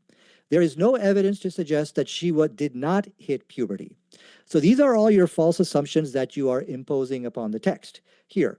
This so is just an once appeal to again, authority. your attempt, so what you're doing, this is a desperate attempt to try to salvage the debate. You You're see not, that, see, as a Nadir, Christian, please you're stop not interrupting me. addressing the hadith. Again, this is my You're not 2 addressing minutes, the John. hadith. John, Can we get if past there this? is any, You're doing. please, this is I my 2 wanna, minutes. James, I'll keep an eye out just to see yeah, if Nadir's on topic. yeah. Nadir, you got I about a am minute and 15 left. okay. Yeah, This is a bit of a I'm gish gallop, addressing. though. Please, I'm addressing your argument here. I'm saying this is an act of desperation, yet once again, to try to show that Aisha was not at the age; she was prepubescent. There is no evidence to suggest that. If there is, share your desktop and show me the reference where it says she was prepubescent. There is nothing like that. Okay, these are all false assumptions. But also, again, you didn't answer my question. One of the challenges I presented to you tonight is how can you look at a young girl, like a 6-year-old girl, and know that she had this amazing ability, this hadith ability of preserving hadith, 2000 hadith, and she played this central role in basically writing the gospel of Muhammad. You cannot When she was determine that. 18. You cannot look at a 6-year-old child and know that that this child has this ability. So that's my challenge for you. I would like for you to answer this because the only sensible explanation is that this is God ordained, just like the hadith said. I'm going to switch it into, instead of 2-minute responses, 1-minute responses to keep things moving faster. Sure. Okay. Yeah. So you didn't really address my argument. You just made like an appeal to authority. You said, hey, all the scholars say, and didn't cite any of them. There's a simple like inference rule here. We can do like a modus ponens, where it basically says, hey, if you're not allowed to play with dolls when you're older, Aisha was allowed to play with dolls. Sorry, modus tollens. Therefore, she wasn't older, right? So that's the logical conclusion there. That's what the hadith say. You say I keep not addressing the question about her being able to memorize things. Well, she wrote these things down when she was 18 years old. There's a presupposition there that she just got it all perfectly. How do we know she got it all perfectly? Maybe she made like hundreds of mistakes based off her memory. You have no way of knowing because the only documentation you have is hers. So again, she wrote things really well when she was an adult. Congratulations. What does that have to do with Muhammad, again, taking his junk out and sticking it in this child? Now you say it's gross, but that is the case. That is how sex happens. And you're saying she's a unique, special case that God, once again, ordained and protected her. How do you know? How do you know God ordained and protected her? For all intents and purposes, unless God did that, it was harm. So you actually have a burden here. You have to show me that God did that. And you have to show me God protected her. If not, it was harmful. It was not an appeal to authority. It was a direct challenge for you. Show me evidence that Aisha was prepubescent, which you did not do, because there is no such thing. You tried to pull another fake, FAIC, false assumption of the ignorant, credulous person. Well, she played with dolls, therefore she's prepubescent. That is nonsense. No need to respond to your fake arguments. You said that she made. How do you know that she didn't? When we talked about her miraculous ability, you said, "How do you know that she didn't make mistakes?" You have shot yourself in the foot tonight, because the basis of your argument was that Aisha was 9. That's narrating from her own hadith, which you have just basically blown out of the water. You're telling us today, well, how do I know there's no mistakes in my source? That tells me Aisha was 9. Okay, the debate is over. You see, so the problem is, you have no argument at this point to show that the marriage was immoral. Time. James, instead of doing like 1-minute speeches, can we do like 1-minute cross exams where I can interrogate his position? No, continue as we are. I think we're doing good. That's not going to help you. You're going to lose tonight bad. All of what you're trying to do is not going to help you. Okay, right? Nadir, to be fair, we did switch it into the 2-minute segments when you asked for it, Nadir. So I do want to grant this just because we humored your request for 2 minutes. We'll give John a chance for we'll do 2 minutes where John gets to interrogate Nadir, and then 2 minutes Nadir, you get to interrogate John. Okay, that's fine. Right. Okay. Does Sa Al-Bakari 6130 say that you are not allowed to play with dolls? It's prohibited. Yeah, for adults, it's prohibited. Yes. Okay. Was Aisha allowed to play with dolls? Yes. Okay. So if it's prohibited for adults and she's allowed to play with dolls, what is the conclusion there? Well, actually, to be very honest with you, there's a difference of opinion on whether even children are allowed to play with dolls. Many Salafi scholars say no. Even for children, they should not play with dolls. So there's a difference of opinion, but none of this will actually determine if the girl has puberty or not. This is not a puberty test to see if you. You're going on a so, speech. You're supposed to be okay. answering my question. Okay. So Yeah. it's No. very No. direct, right? Yeah. So Yeah. just Go ahead. if we're taking these two hadith without the scholarship, right? We're not looking at Ibn Kathir. We're not looking at that. If I look at these two hadith, does it say that she did not hit puberty just by in isolation? No, it doesn't. It is no. This is ridiculous to try to do a puberty test based on dolls. This is pseudoscience. So this is that pseudoscientific quackology you're giving us here. Do you know what like a modus tollens inference rule is? No, I mean, why don't you go to some scientific references to determine what determines puberty? Why are you giving us these quackological arguments? So we have Hadith 1 that says that she had dolls. Okay. We have Hadith 2 that says that it's not allowed for somebody past the age of puberty to play with dolls. The logical conclusion here There's no is that she hadith was like not that. past the age of puberty. Can you show us that? There's no hadith like that. You already agreed with me. You conceded that Sahih No, al-Bukhari 6130 says the playing No. with dolls and similar images is forbidden, but it's allowed for Aisha at the time as she was a little girl, not yet reached the age of puberty. He even clarifies that she was allowed to play with dolls because she had not yet hit the age of puberty. So do you agree with the hadith? Was she allowed to play with dolls? I am not aware of any hadith which says once a person hits puberty, you can't play with dolls. And that's 2 minutes. Nadir will give you a chance to interrogate John for 2 minutes. Okay. So as I was pointing out, the issue of how could you look at a 6-year-old child and know she will have this remarkable ability? There is no other way I know other than something coming from something supernatural. Or do you know of a natural way? Go ahead. Yeah, I think it's just natural phenomena that she was just of an older age and she just learned how to write and record things. People have done this all throughout history. But not at 6 years. At 6 years old? What are you talking about? She didn't record it at 6 years old. She recorded at 18. You already conceded that. Let me correct you. The decision to marry Aisha was done at 6, consummated at 9. Again, I repeat my question. How could you look at a 6-year-old girl and know that she has this miraculous ability? Is she writing it at 9? I'm going to repeat again. At 6 years old, it was determined that she was married to marry the Prophet of Islam. How can a person look at a child and know she has this amazing ability?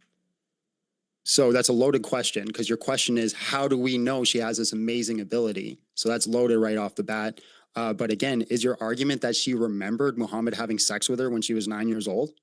And that's miraculous?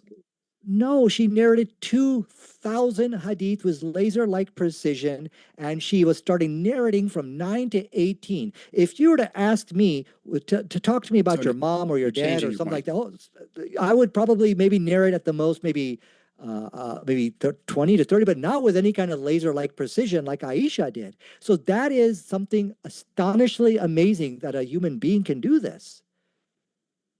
So again, it's just a loaded question. You're saying she's doing it with Let's move on laser-like to the next precision. question.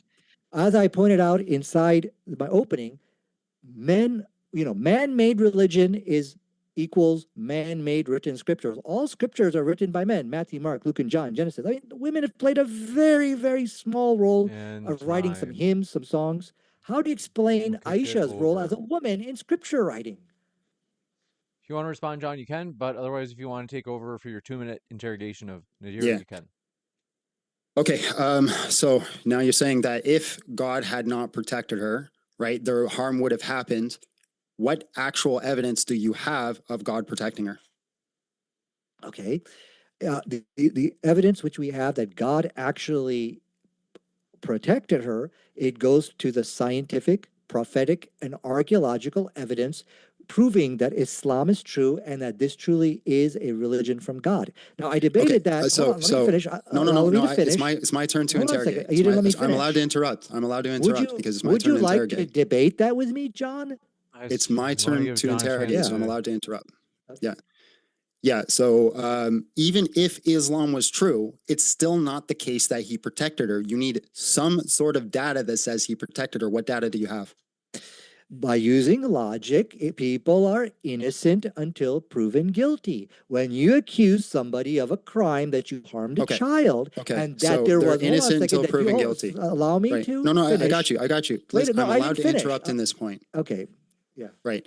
So they're innocent until proven guilty. So does that mean I should assume that every single man nowadays that sleeps with a child did not harm the child until I have evidence that God did not protect that child? If there was a claim of divine, appointment, and that this is something which are saying God has, ordained, Okay. then yes, now you got to pull back. Okay. You got to say, wait a second, let's Okay. examine. So then if truthfully. every pedophile nowadays just starts raping children and says God ordained it and protect the child, we would need to seek out evidence then, and we would just assume that they were innocent. Yeah, there is no, in those cases, nobody is a true prophet. Everybody is a false prophet by default. But the case with Prophet Muhammad is different, that he actually has presented solid evidence to prove his prophethood. So that's why Muhammad is the exception to the case of prophetic, archaeological, and scientific evidence, And which I will invite you to debate me on, and we could do it right here in modern day. We'll give it to Nadir for 2 minutes to interrogate. Yeah. So going back to the point here, all these scriptures are written by men. Yet what is so astonishingly unusual is we find a woman, which are impure women, as a role as some kind of gospel writer in Islam, narrating thousands and thousands of hadiths, which is being trusted by all these people around the world. And she's a woman. How do you explain this shocking atypical behavior? What's the question? Religious scriptures are written by men. Matthew, Mark, Luke, and John. It goes on. Women play little to no role in this. Maybe writing a hymn. But yet with Islam, we find something different. That there's actually a woman who is like the author of all this big bulk of scripture, which we find in the Hadith. This is not the role of women in that ancient times. What is a woman doing here? That's not a question. I just asked you, is this typical or atypical? For women to be mentioned? No, I didn't say mention. I said to play the role of a gospel To play a role? writer. Yeah, it's typical. As a gospel writer, like as an author? Yes. It depends on what period of time we're talking about. 7th century. I have no idea. I haven't looked at the authors of the 7th century. Okay, let me educate you. Scripture is, and when we talk about religion, authority and scholarship, it's all man dominated. Okay, and if you look and so this is yet another evidence. See, now we find out that man-made religion equal man-made scripture. That's the formula. But Islam is atypical in this response, in this particular respect. Then, would you agree? What's the question? It seems like you're making statements and then saying, do I agree with them? What's the question here? Well, I said, is this something atypical? I'll give him more time because he didn't get his question across if he wants it. No, that's okay. It's very obvious you don't have an answer. But it is one thing that I do want to be sure that you're not using the interrogation time to kind of just push information and then just say, do you agree? So just to keep an eye on it. But go ahead, John. Okay. So are you basically saying because she ended up being a great author when she was 18 years old, that justifies Muhammad again using his junk to enter her? No, that's the false assumption of the ignorant, credulous person. You just had to pull a fake. Okay, I never said that was a justification. Therefore, it's right. You see, that was a then it doesn't logically follow that just because she's a great author when she turned 18, that Muhammad's marriage is moral to her, right? No, of course, nobody is arguing that. But what I'm showing you, the reason why I raise that is because that is that lends. Okay, so then you just conceded it's irrelevant. You just No, you you just just said no. interrupted me. I'm showing you You how said it's it doesn't relevant. logically follow that makes the marriage No. moral. You just said that. No, you're not letting me talk. So if you're going to talk over me, why it is relevant to this issue, because that strengthens the argument of the hadith, where it showed that the marriage of Aisha was divinely appointed. So now we have Okay, so solid your evidence argument, from Aisha. hold on. Your argument then is because she's a good historian that God made her do it? No, that's pretty stupid. That's just another fake you're pulling here. What I have explained it. You see, the problem is, John, you're Okay, just so trying to what exactly what is you the are divine doing. miracle that happened? Okay, Very no, let me. specifically, You no asked me speeches. one question. Let me answer In you. 5 words or less, what's the miracle? The miracle is that this was a child which was picked out at age 6 who had an amazing ability that no other child or What's the anybody has ability? had. Okay, that she was able to narrate 2,000 At what hadith age did she with narrate these hadiths? at the age of past. It was actually between 9 and through 60, basically 9 and 60. She I have narrated no data that says she was narrating these hadiths Okay. between 9 and 18. Okay, okay.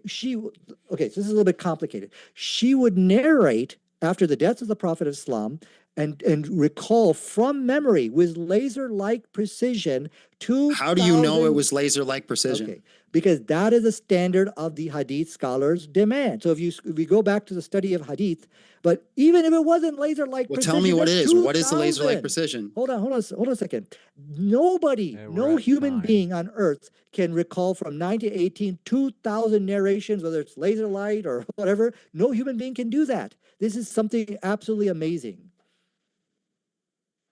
We'll kick it over to Nadir, and we're pretty close to going into the Q&A. Go ahead, Nadir. You have 2 minutes. Yeah. So, I've also pointed out that Islam, I mean, just coming tonight to debate such a sensitive topic, like on Aisha, I showed that Islam, this really demonstrates the hit of Islam: honesty, integrity, and transparency. Would you agree that I have fulfilled the HIT? No. Okay. Well, then, do you know of other religion? Let me ask you: do you in your religion, do you guys debate the sensitive topics like what we are doing here? Yes. Where is the debate on the Bible, the Quran, and modern science? Show me that debate. I don't know. It doesn't exist. Last time it happened was 1996, and Christians have been doing taqiyya, which is deception, until today. Where's the topic? The Bible, the Quran, and slavery. Where is that topic? That's happened lots of times. Josh Bowman's Never. had several debates with that. So Trent Horn Never. and Josh Bowman had a debate on that. No, the Bible, the Quran, and slavery. You're not Oh, understanding. the Bible, Quran, and slavery. Okay, yeah, no, I don't know any Okay. about those. Okay, yeah. Where is the debate? Is Paul a demon-possessed prophet? Do you want to have it? It doesn't exist. That's what I'm trying to show you. I'm trying to show you that the Christians, they do not have the HIT. They run away from the hard topics that destroy the religion. The only religion which has the hit, honesty, integrity, and transparency is the religion of Islam. That is very clear. And you could look here on modern day debate. I've been leading the debate on this topic itself on the marriage of Aisha. This was my idea. Why? Because that shows the honesty and integrity and transparency of Islam. And this is something Christians don't have. They run away from the scientific errors of their Bible, like the virginity test. That's a scientific error. There's no such thing. Okay. Can I go? Yeah, go ahead. I was just asking James. I didn't know. I was getting Yeah, I excited. think we I have didn't enough want to jump time. over. We can give each of you 2 minutes to interrogate the other. But I think we started with you, John, interrogating Nadir. So we'll go with you, and then we'll give Nadir a chance to interrogate, and that way you guys got equal amounts to interrogate, and then we'll go to the Q&A. Okay, so I'm just going to go back to my first question. 2 worlds, all things are exactly the same. Is it better or worse for Aisha to have sex with Muhammad at 9 years old? Removing ideas of protection or not? Which one's better or worse? It's a stupid question, and it doesn't deserve an answer. As I have So already you don't. shown you, So you're not going to answer. So I'm just going to ask again. Is it it's better stupid. or I worse don't for know. Muhammad There's to have no sex way. with Aisha at No, 9? it is okay. I'm sorry. I could answer. It's better. Why? Because it was God ordained, God will protect whatever, any issues that arise. So I'm sorry. I should have Okay, answered, yes, so- it's better. Go ahead. It's better because God said so. So divine command theory, prove to me that God protected her. That I can prove it to you that this is a religion from God. If you would like, we could have a debate on the topic. Okay. Is Does the it Quran logically follow? scientific Does it correct? necessitate? Does it necessarily mean that even if Islam is a religion of God, that God protected Aisha? Is that a necessity? Well, God would have done whatever, yeah, because God would have made this marriage moral to make sure that there's Are you no assuming harm. God's motives? Well, we look through the hadith, we don't find any harm to Aisha. Actually, Are you quite the assuming opposite. God's motives?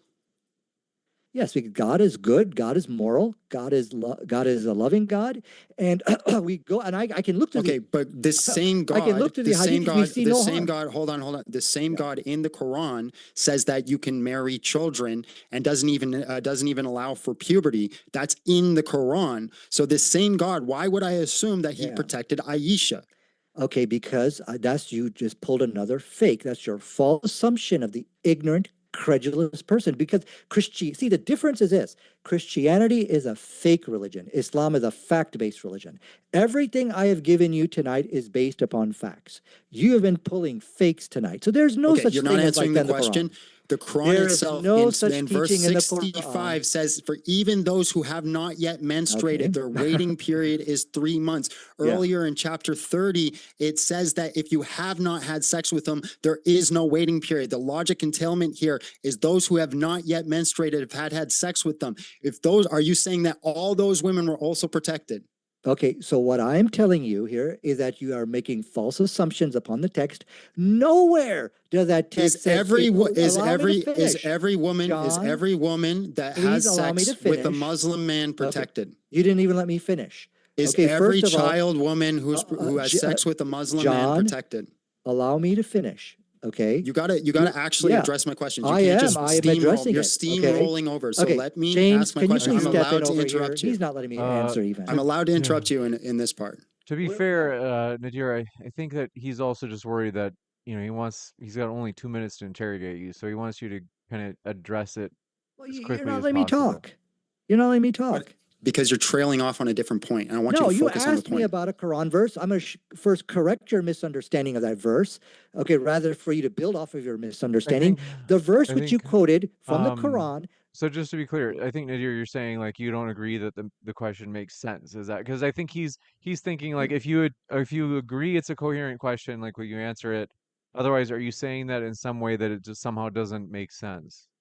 No, what I'm saying is that he quoted a Quran verse, but he made a false assumption on what it means, and then he tried to build a case off of that. So I want to go back to the Quran verse, But show him regarding where he his made his question, error. but I That's know, what I but would like to do. like I So know, the but I'm Quran just verse, saying. yeah. But again, like saying, I think he's concerned. Like if you think his question's like coherent, like that it makes sense. Like why you're not It answering it? Like it why doesn't aren't make you? sense. That's what I'm trying to point out. It doesn't make sense. Okay, If I can talk, I'll just give me 1 minute. I'll clarify everything. I'll give you. So I listen. Oh, sorry. Go ahead, James. I can give you a really quick response, Nadir, in terms of like why the question you don't think it makes sense, and Okay. then we got to go to Be- your interrogation of John before you go to sure. Q&A. Because the Quran verse, which he quoted, only talks about what you should do when you come across such a situation. If there are girls who are prepubescent, here's what you do. It doesn't say it's okay, go ahead and marry a prepubescent girl. That's his false assumption of the ignorant. All right, we'll give you a chance to interrogate John. This is final interrogation, 2 minutes. Okay. I'm going to give you one last opportunity to try to salvage this debate and show me where exactly and make it how is the marriage of Aisha immoral based upon whether it be secular, Islamic, or Christian standard of morality or atheist standard of morality. Go ahead. Yeah, you already conceded that it would be immoral if God didn't intervene to do it. We have no evidence that God intervened. Just using basic inductive, deductive reasoning, we can conclude that she was most likely harmed in these situations. So therefore, that's the position you should take until you're given evidence to believe otherwise. Okay, so we can agree it is hypothetical. If Islam is not true, and if Islam is not what it claims to be, then we can safely assume that this was an immoral marriage or immoral marriage. And I am actually perfectly fine with that. But once we throw in the factor, hey, wait a second, this is a God involved, and let's look at the evidences, then that changes the dynamics here. So can we just agree that whether this is an immoral marriage, it's based upon a hypothetical? No, right. I don't think it necessitates whether or not Islam is true. Islam can be true, and that could still be immoral. You can take an evil God hypothesis. No, that's a logical contradiction. If Islam is true, then there's no evil God, there's a good God. Okay, so look, the issue here, you are basically saying, look, we cannot determine whether this marriage was immoral because it kind of factors on the question of whether Muhammad was a true prophet worshiping a true God. If we can just conclude on this, then we can go to the Q&A. Yeah, I don't conclude, right? Your whole argument is that Islam's true, so therefore it's good. That's a silly argument. We just said I just told you it's based upon a hypothetical. We can agree that, look, if Islam is false, then yes, the marriage is immoral. But if Islam is true, then that changes everything. I can answer it. I can answer it simply. If God had to protect her, therefore it's immoral. What the heck? If God had to protect her, no, that doesn't make any sense. The harm Then why theory. is he protecting her? Wait a second. That's the stupidest thing I've ever heard. What you're doing, see, John, you're desperate. You're trying to pull a win at the very last second. It's not going to work. Look, the harm principle is this, that if the marriage causes harm, then it's immoral. But if God is protecting her from the harm, then there's nothing immoral. We'll jump into the Q&A, folks. Thank you very much for your questions. We're going to try to move through these as fast as possible. We've got a lot of questions, and so do want to remind you folks, we are looking for sincere questions. We are looking for questions that are not insults and questions that are on topic. With that, we're going to jump into this first one. First, if you haven't yet, hit that like button. We appreciate your support, folks. This one from Christ is Life says, Mr. Man, the Beast Man's a Mormon. Okay. Bubblegum Gun says, John, according to Proto-Evangelium, James chapter 9, verse 2, confirmed by early church fathers, Virgin Mary was 12 when she was impregnated by Jesus. Give you a chance to respond. Okay. Yeah, so early church does say that she is 12, but let me just pull something up here. Where is it?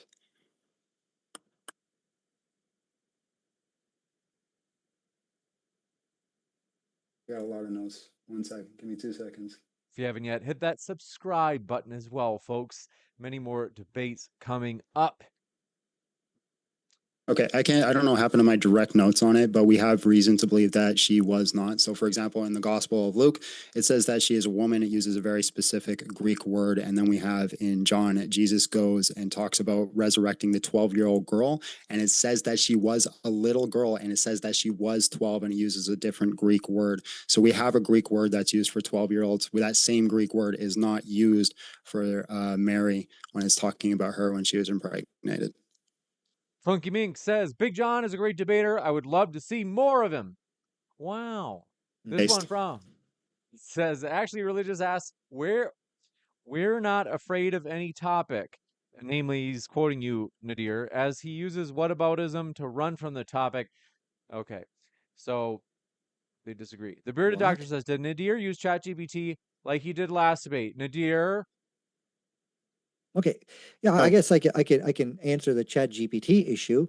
If you're talking about what I did in the last debate, I used ChatGPT to try to solve a problem, try to solve a solution. I didn't say, look, if you did this time. What? Sorry, go ahead.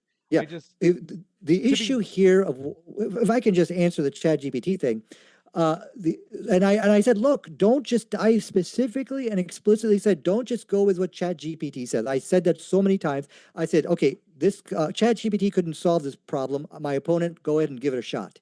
So if you use it in a responsible way, that's wonderful. But I think what's happening here is the AI is refuting the arguments of Christianity, Hinduism. This is why people get. I'm not trying. And therefore, they're trying to heckle it out. This is why they're like, you never answer the question. They're asking about it this debate. Did you use ChatGPT? Yeah, no.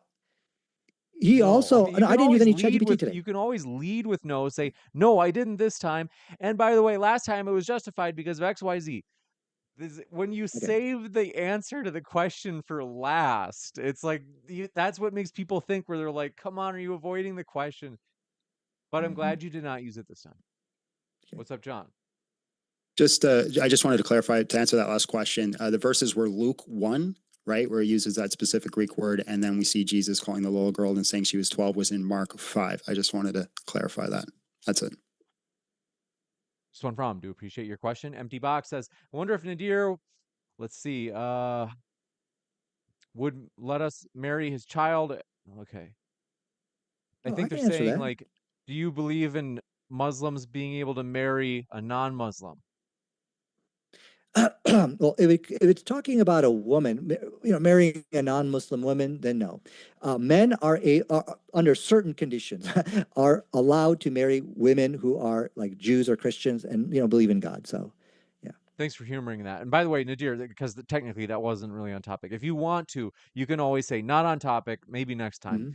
and nobody will blame you because I do want to keep. I did tell people that earlier in the debate. Funky Mink says so. Wow, this is exactly how I predicted it would be. Nadir is about to get to get reamed. I think that's some sort Mhm. of word the young people are using nowadays. Ty the Yeah. Fly Guy one says, why would they check for virginity of little girls? The people the Israelites fought weren't Muslim, Nadir. Well, I'm just going by what the text says. I could share my screen and show you the verse. The text literally said that the girls who are the virgins, you can keep them for yourselves. So to determine if somebody is a virgin, first of all, it's a scientific error in the Bible. There's no way to accurately determine the virginity of a woman, of a girl. So that is crazy right there. But the way it's done is by forcing a vaginal examination upon them. So the issue in tonight's debate is, look, Big John over here, he refused to take on the role to judge Islam by the criteria of the Bible for obvious reasons, as we see.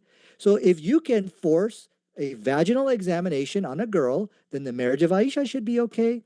So, but rather he tried to be a poser tonight and try to play as a secular humanist, which is a big joke of this debate. This one from, do appreciate your question, Josh Lawrence. Says Aisha is Supergirl. Got it. I don't remember how that Yes. pertains. Empty Box says Esther in all caps. I can't remember the context. You guys know what the context would be? Bubblegum Gun says, written on our hearts equals our subjective opinion then. And they say, this is for you, John. Yep. No, it wouldn't be your subjective opinion, right? It's that mere Christianity, that C.S. Lewis viewpoint, that we all have this intuition of what is morally good and what is morally wrong.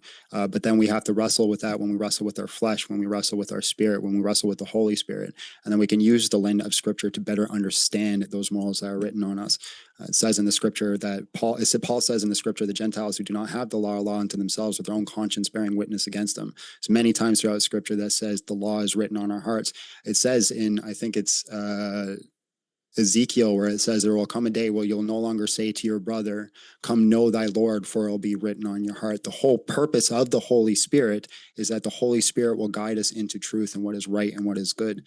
And so from the Christian viewpoint, there was always like two books. There was the book of Scripture and then was the book of nature. And those work in tandem with each other. They do not oppose each other. So we look at the world, we know from Scripture that we ought not harm innocent persons. We could see through the world and through science that sleeping with a child harms an innocent person. So the logical conclusion there is you ought not sleep with a child. This one from, do appreciate it. Funky Mink says, I see you at the next Olympics, Nadir. You're a gold tier runner. No, I'm not a runner. Look, this is a very sensitive topic. Aisha's marriage with Prophet Muhammad. Islam is the only religion, and this is a challenge for everybody in the chat. It's the only religion which has honesty, integrity, and total transparency on whatever topic. This is HIT. I have pointed out to you, look, I will prove to you that Islam is the only religion that does that. You, as a Christian, where is the debate? The Bible, the Quran, and modern science. It goes back to 1996. Christians have been running from that debate because they know there are scientific contradictions, like the virginity test, in their books. If you look here on modern day debate, there's only one person who is debating science and their and Islam. It's me. Okay, so no, this is the taqiyya of Christianity. And the taqiyya we saw tonight was that this guy is pretending to be a secular humanist poser. He's a Christian. He should have came tonight from a Christian perspective. But as we see, the Quran, I mean, the age of Aisha is perfectly fine from a biblical perspective. Follower of Ikshias says, question for Nadir. According to Sahih Muslim 1422c and others, Aisha was still playing with dolls when the marriage was consummated, which is not allowed after puberty, correct? No, that is not correct. There is no way to determine if a girl really is in a state of puberty or not. This is all these wacky, quacky assumptions of these people. So I think what's happening here, they're just trying to find a way to salvage this debate to try to show some way that this is immoral. This one from, and by the way, John, if you want to give some rebuttals, we're going to try to give Nadir the last word because at least if the original question was for him. But I do, Mhm. just so you're not sitting there idle the whole time. No Cap Main says, Nadir, why does your number one source, ChatGPT, say Muhammad's marriage was immoral? Also, how's your dog Courage doing? You have a dog named Courage? Okay, so I can answer that. So this is goes back to improperly using ChatGPT. Well, first of all, I've never seen that evidence to begin with. But like I said, I have pointed out three sources of morality in debate: Islamic, secular, and Christian. From all three, sources of morality, I showed that the marriage of Aisha was perfectly fine, especially from a Christian morality point of view. I don't know why the people in the chat and are seeing this as some kind of big win that you ran away from the biblical source of morality and try to pose as if you're a secular humanist. That is embarrassing, and you should call it out for what it is. It's a fraud. If I'm a Muslim, I'm going to debate as a Muslim. This one Yeah, coming in if I can from, address that. go ahead. Yeah, obviously didn't run, use the Christian perspective. We both had the agreement of what morality is. One ought not harm innocent persons, and we started from there. What Nadir wanted to do is he wanted to run two verses in the scripture and argue the context so he didn't actually have to argue the debate.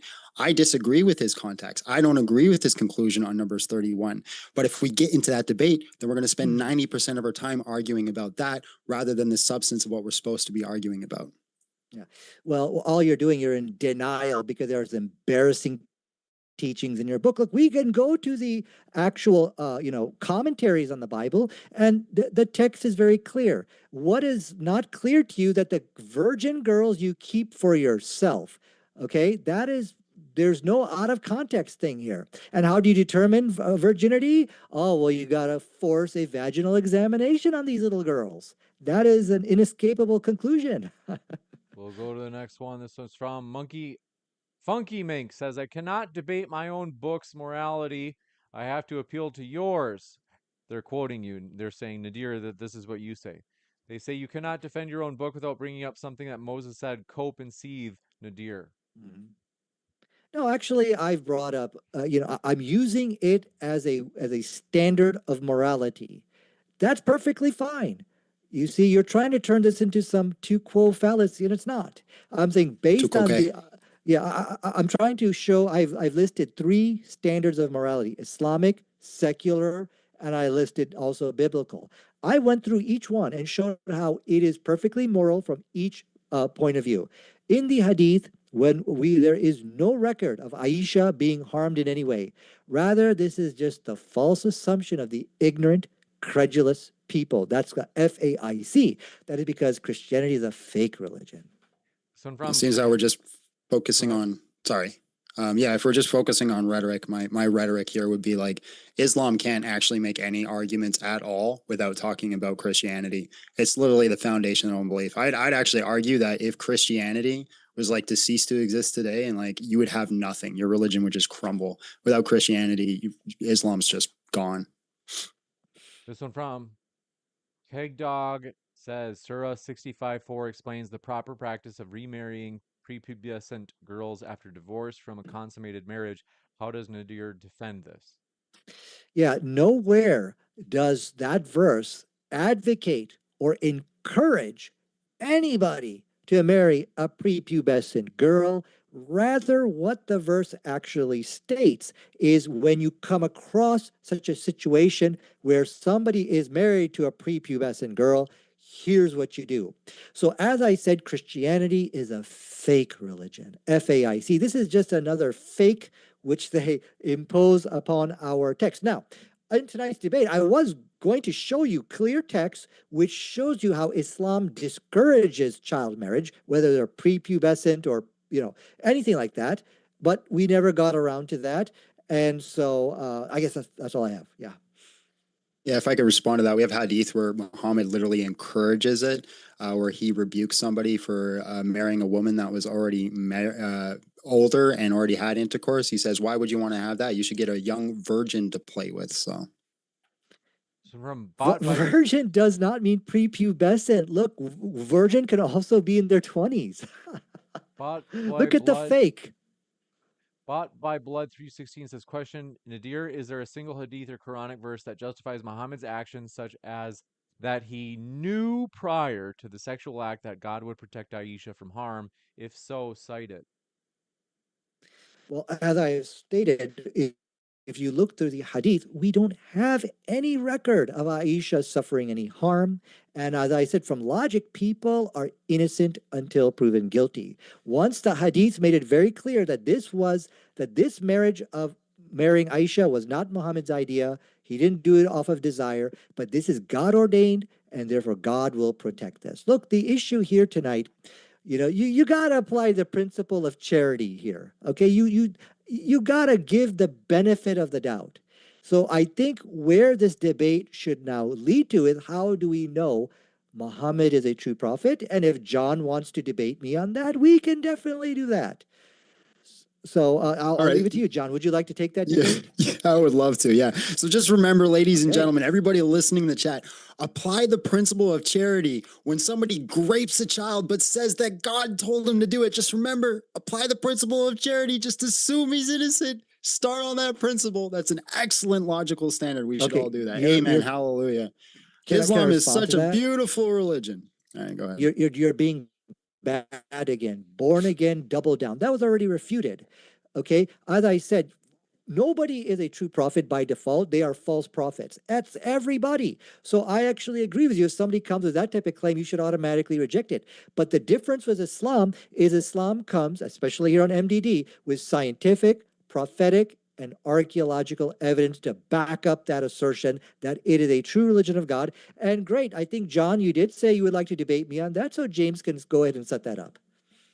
This one from, do appreciate your question. Funky Mink says, Nadir, couldn't Momo be physically different, not Aisha?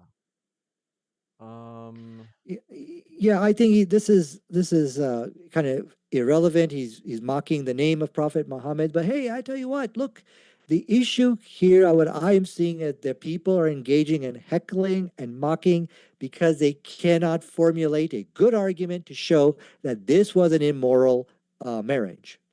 Well, Buffett, could one of the ways that Muhammad or Allah protected Aisha from being harmed is by giving Muhammad a really, really small penis so there was no damage? I'm not even going to go there. Obviously, this is all heckling, mocking, and ridiculing. Hey, look, there's no need to respond to any of this. Go to the next one from Whoa Buffett says, question, Nadir, did Allah protect Aisha? Okay, got that. RSSID says, Nadir, this is what Muslims do to protect Muhammad. I don't understand I don't know what this means. This one from, do appreciate your question. Anderson Roar says, Nadir, you cannot prove you're a prophet by writing your own book and saying God wants to marry a 6-year-old, then consummate at 9. This is evil. Yeah, no. Here's how we prove the prophet of Islam. Oh, and by the way, which today atheists, agnostics here on MDD acknowledge and accept the Islamic evidence in that they accept that Prophet Muhammad, or I'm sorry, the Quran in Islam corrected 6 scientific errors of the Bible today. So that's how good our evidence is. Okay, I'm going to give you that clip, John, so you can prepare for our debate on this. So when we start talking, is there good evidence for Islam? Yes, because why would and these are people who don't like me very much, but yet they did concede that yes, the evidence is clear on that issue. So I know we got good evidence for that. This Yeah, one, the miracle claim's a weird one because all you have to do is say this. None of those miracles are confirmed until the 21st century. So nobody before the 21st century had any confirmation that Islam was true. Well, John, you better first watch the debates, which I'm talking about, before you open your mouth. Okay? Because as I said, it is already, our argument is good enough where atheists, agnostics do acknowledge this, that there is some truth to what we are saying here. That's pretty good evidence. Adam Bernard says, can Nadir stay on topic if this topic was his idea? Aisha, not, but the Bible, not, but they also did it. And how in the does reading the plain text equal to false assumptions on the text?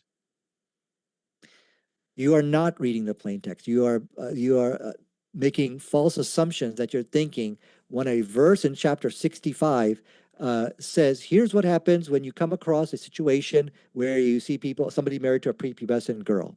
You have made the false assumption that this is telling you to go ahead and marry prepubescent girls. Okay, that's a false assumption of the ignorant. Now, like I said, tonight I have plenty of evidence, and maybe I could show you that right now, to show you how Islam actually steers people away from child marriage. We never got to that point in tonight's debate, but if you want, I can show the evidence for that so that we can silence this canard once and for all. So from John says, Yeah, I just say, sorry, James. Yeah, I just say that we have a lot of evidence that Muhammad was kind of like a sexual freak. It says that he would try to sleep with all of his wives in one night, that he was given the spirit of 30 men, that he encouraged people to take young virgins, that he implemented a law that straight up said that you can marry somebody temporarily if you're too horny. We have a whole bunch of hadiths where he had to clean the sperm from his clothing. It says that you could take concubines and bondswomen as slaves and you can marry them and you could do all these sorts of things. So I have no reason that I would ever assume that he'd be against child marriage when he's explicitly in the Quran giving rules on how to handle divorce with a child before puberty when you had sex with them. That's insane. Mm-hmm. Yeah, this is just nothing but a shotgun blast of fake arguments, FAIC, because he's trying to pull out a last minute win. It's not going to happen, John. The debate is over, and there's no need to respond to all the nonsense of John said is all false and misleading information. this one from John says, if you have HIT, can you perform the first letter? Nadir, John W, no contest. What was the first letter? Yeah, look, I've given many examples. I mean, look, the issue tonight, like for example, the issue of slave beating, to beat a slave. Where are all the debates on that from Christianity? Where are the debates? Is Paul a false prophet, a demon possessed prophet? It doesn't exist. The Bible, the Quran, and modern science, the Christians were defeated on that argument with Dr. Zakir Naik back in 1996. Since then, they have been running scared. There's no HIT there. The honesty and integrity and transparency of coming to tonight's debate to debate this sensitive topic, it's just by showing up. Show up and debate these hard topics. And I believe I have achieved that. That's why I'm a Muslim. Because when 30 years ago, when I looked to see when I looked at this one characteristic about Islam, that Islam is transparent. They don't try to trick people and hide people, hide evidence. Like, for example, look, you'll find some apologists here, I won't mention their name, 96% of their content is just attacking Islam. That is taqiyya. Okay, look, the issue here, if you are a true apologist, then it should at least be 50-50, and you should come to me and other critics and say, hey, I can prove to you the dependability, reliability of the gospel. It's a challenge. Do you see any of that here on Modern Day Debate? It doesn't exist. That's because they don't have the hit. This is insane. God Logic literally hosts the debate all the time that Paul, right, is not a false prophet and that he's more moral than Muhammad. He does it all the time. I've watched him do it. No. And I built my career debating atheists. I only started debating Muslims seriously like 4 months ago. John, okay, would you like to debate that topic with me? Is Paul a false prophet? Which topic? Is Maybe we'll Paul a talk about which false prophet? you got 100 topics you want to debate. We'll talk. Let's do no. First of all, I want to correct you. The scam of these people you are mentioning is that when it comes to you will never find any of these topics these people debating it. Rather, they have some live stream where they might debate the common guy might mention something about it in a live stream. That's about it. But there is when it comes to the Bible, the Quran, and modern science, Christianity has been running since 1996. That is a statement of fact. You can go on YouTube and show me any example of Christians taking this challenge. They don't. It's a standing challenge even till today. This one from, do appreciate your question. Jolly Rancher says, question for Nadir. What criteria do you have to judge whether or not Aisha's narrations are accurate? Hadith scholars only verified isnad, not Aisha's accuracy. No, among Sunni Muslims and Sunni Islam, it is believed that it is a mainstream that Aisha was not. Now there is some people who do hold the view that she was actually much older than that. I'm not, and I've just looked at the evidence. I find it not as convincing. Now, of course, there is something which people do bring up, which is a very good point, is that look back then people didn't know how old they were. Like my mother and father, they don't know how old they are. That has been the case for many centuries. They have a good idea of how old they are. So in this example, they said, look, Aisha probably didn't have a good understanding of how old she was when this hadith were narrated, or they say maybe there was some mistake in that narration. I don't know. It's all conjecture. You I got think it. people know if they're roughly around the age of 9 versus 20. That's insane. It could be 9 or 12 or something like that. Is what people say. It could be 9 to 13 is what some people say. This one from, thank you very much, Actually Religious says, Nadir, if Islam is true, why do you have to use whataboutism and go to the Bible to make your points? Why can't you use Islam by itself? Islam is weak and false if it can't stand on its own. Yeah. No, that's pretty stupid. This is not, I never argued what about. Again, I see the problem is you're getting hurt because you're embarrassed because the Bible has a forced vaginal examination upon girls, upon little girls. I didn't say, well, what about your religion? I never said that. I said, look, based on this standard of morality, then therefore the marriage of Aisha is not immoral. And I think that has gone uncontested tonight, that from a biblical point of view, the marriage of Aisha is perfectly fine. Islamically, it's perfectly fine. And the only dispute which arose is from a secular humanist point of view, which my poser opponent was trying to pose as. He should have came tonight to debate as a Christian, but he couldn't because of the embarrassing virginity test verse in his book. That's insane because you're saying it's not whataboutism, right? It's not a tu quoque fallacy. You're deriving the morality from them, but you use a descriptive text to do that and not a prescriptive text. That's insane. No, it's not insane. I'm just showing that, look, based on this standard of morality, the marriage is perfectly moral. There's That no is what I'm morality saying in here. that verse. It's not talking about morality. There's nothing It's a in the description. Bible that you can It's an show event me. that happened. Look, it's not saying what about you. All I'm saying, show me It something literally in your is. Bible to show this marriage is immoral. If there's nothing Ugh. good, let's move on. All right. This one, appreciate your question, is from It's Abdi says, question, Nadir, what criteria did Muhammad use to determine if Naisha reached puberty? How do we find this criteria since it's never mentioned in Hadith or Quran that Aisha Yeah. had her first menstruation or physical pubescent traits? Yeah, no, we don't. There is really no evidence for it or against it inside the Hadith. This is something which majority of the Islamic scholars believe. I think almost all of them that Aisha reached puberty. But can you really prove it versus not? No, we don't have that evidence. But what I'm saying is, look, people are innocent until proven guilty. If you are going to accuse somebody of crime, then the burden of proof is upon John to show no, she was not in puberty, and saying stupid things like, oh, but she played with dolls. That shows how fake he is. FAIC. Yeah, so I never made the argument that puberty is the standard. I was actually arguing against that. I think it's a ridiculous standard. But I made the argument that she hadn't even hit puberty yet, but you already conceded it's wrong. So we can simply say he's guilty because, hey, if you have sex with a child, you cause harm, right? He had sex with a child, so therefore he caused harm, so therefore he's guilty. We have all the evidence that he had sex with a child. There's a ridiculous amount of evidence. You want to bring in a new stipulation that says God magically protected her with his magic powers, just put her in a little bubble and nothing happened to her. Yeah. But even if that is true, he protected her, it's still wrong, because if it wasn't wrong, he wouldn't need to protect her.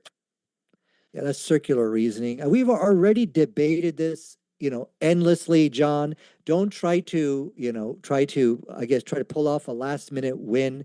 You're very desperate. People have heard the debate. I took the Let's move first on. minute win, bro. Okay. This is insane. You have already conceded in the beginning that when I pointed out the hadith that this was divinely ordained, you said, okay, I'll just give you the win. You saw right at that minute that you were done. Okay. And then you're like, oh my God, let me go back and let me just try to find a way to win this. That's Dog, what happened. you're the one in who this debate. backtracked. We You got backtracked. you on record saying, I'll just give you the W. I said, what's a W? And It's then a you win. didn't I'm take like, it because you okay. backtracked. Because we wouldn't have a debate after that. You tried to find a way to pull this off. You see, the thing is, John, you saw you were defeated at the very opening. There's no point of going any further on this.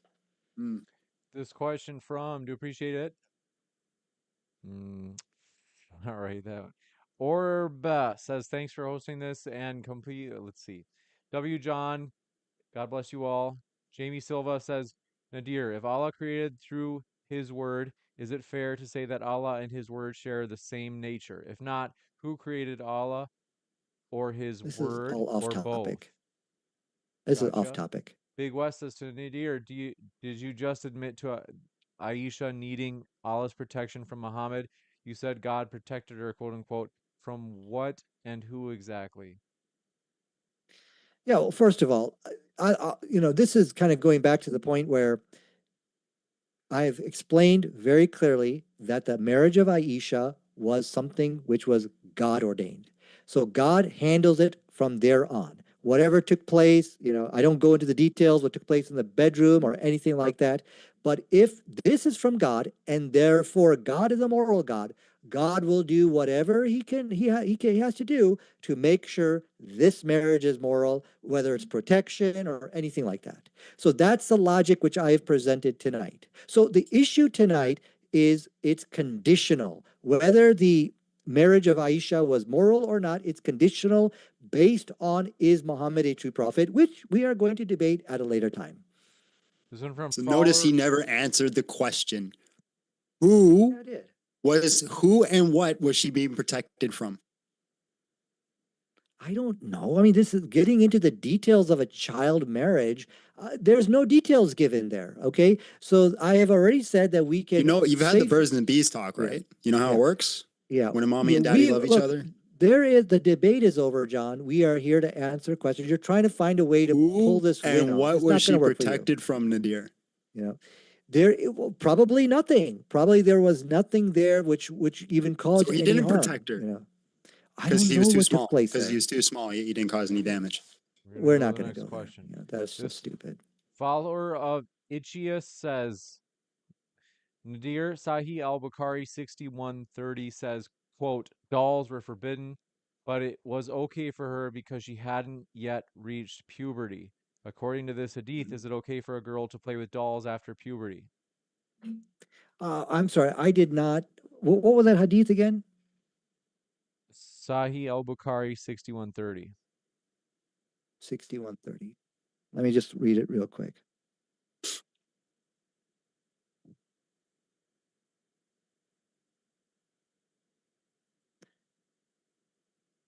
Okay, that's actually something you're reading in the parentheses.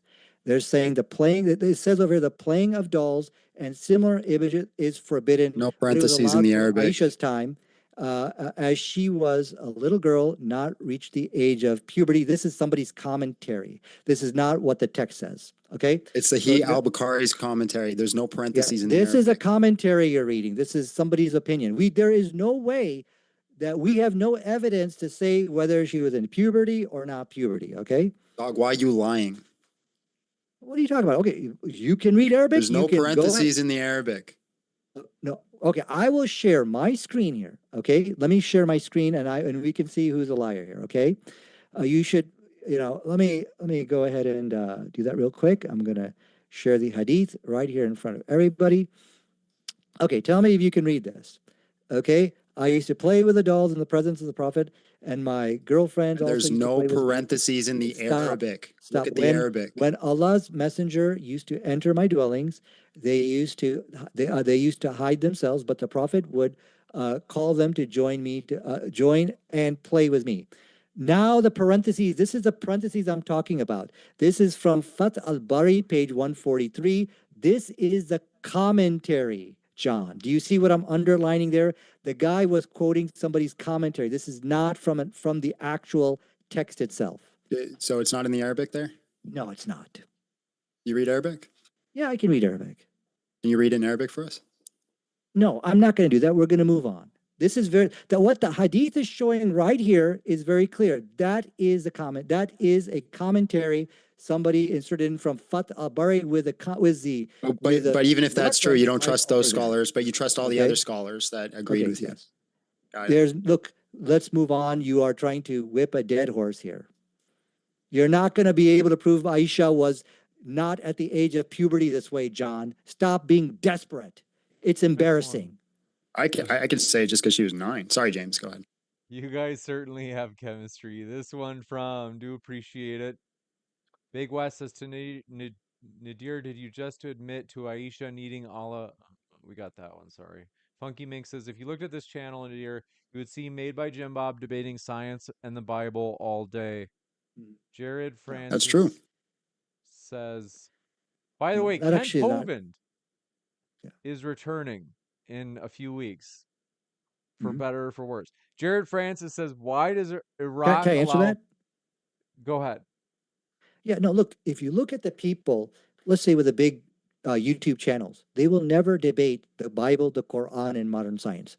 What you're seeing here are the butcher, the baker, the candlestick maker who is trying to fill the void, but they're not debating scientific errors. They're not debating the topic, is it comparing the Bible and the Quran and science. They're not debating that due to the defeat they suffered at the hands of Dr. Zakir Naik. That has not been done since 1996, in spite of repeated challenges. So this is why I'm saying they don't have the honesty, integrity, and transparency. They know that their religions, that their book contains scientific contradictions in it, and that is why they are running away from this topic. As for, I think, some of the debates you're referring to, I think that's more talking about evolution or something like that, if I'm not mistaken.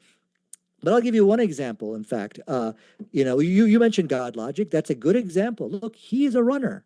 If you notice the scam they do here on MDD, they just debate the same topics over and over and over again. Why? Because the other topics like, the validity of the Bible. Is the Bible God's word? How do we know Paul's a true prophet? How can we trust the Bible? Dr. Bart Ehrman, Richard Carrier, and all these other people have been waiting there for them to debate, but they ran away from Dr. Bart Ehrman. That's the scam which I'm telling you about. Okay, I'll give you a story. Is he going to go on forever? I used to do the job which James did. I used to try to arrange these debates, and this is back 30 years ago. The school used to give me $5,000 per debate. But the Christians always ran away from debating the validity of the Bible because they knew it is corrupt and it contains contradictions. My only other debate on this channel was on the validity of the Bible. Mm-hmm. Yeah. That's what I debated last time I was here. Mm-hmm. Yeah. Well, what you're doing, John. Hold on. And the whole they don't use the Bible to argue science. Yeah, that'd be a stupid debate because the Bible's not a science textbook. It could still have scientific errors in it, right? That's taqiyya you're doing, John. You see, you will find the small guys, like you're a small guy, okay, who are trying to dibble and dabble into those topics. But if you look at the people with the big YouTube channels, David Wood, Sam Shimon, God Logic, no, they're not going to debate science and the Bible because of what happened in 1996. Because it's a category error. It's a silly debate. There are scientific, if it's all just a category error, then come forward. Let us look and see what's in your book. Let us see if it has scientific errors. In fact, I'm going to share my screen real quick here, just so I can show you something here. Look, go put this in your YouTube. Atheist critics accept Muhammad corrected 6 scientific errors in the Bible. These are people who don't like me, by the way, but they 306 do views. accept that. You know, watch the video, John. Everybody here, watch this video, and you will see Of 6 that there random is a atheists saying problem there. yay Islam. There Woo! is no. Actually, just watch the video. Look at the That's our evidence. source. You know, Come on, bro. what I'm You're better than showing you, that. John. You see, you're trying to make an excuse for why your apologists run away and they don't have the hit, the honesty, integrity, and Mm. transparency that Muslims have. And it doesn't work. All right. They should have. And there's many, many topics which they run away from. I'm just naming just a few. This one from Do Appreciate It. Jared Francis says, why does Iraq allow 9-year-old girls to get married?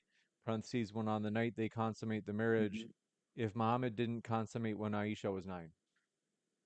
But nobody is encouraging people to go marry 9-year-old girls. So now this is very interesting what's happening here. You see, he's This is going to another lie. what is happening here is they're trying to get out of the Islamic scriptures to what people are doing in Afghanistan or Iraq. Oh, what about this right here? Why? Because they realized you cannot make a case from the Islamic scriptures. So alhamdulillah, thank you for going there. That shows a hasty retreat from our scriptures. All ham and dill pickle as well. Yeah, so I've spoken to probably, I don't know, hundreds of Muslims who've literally said that sleeping with children is perfectly fine. It's on my channel. You can go watch it. So what are you talking No, about? they didn't. It's all hearsay baloney you're trying to present From here. Muslims. Hearsay evidence. You know, it is not From admissible in a Muslims. You court said of no law. Muslims are saying it. Yeah. Do you know what hearsay evidence is?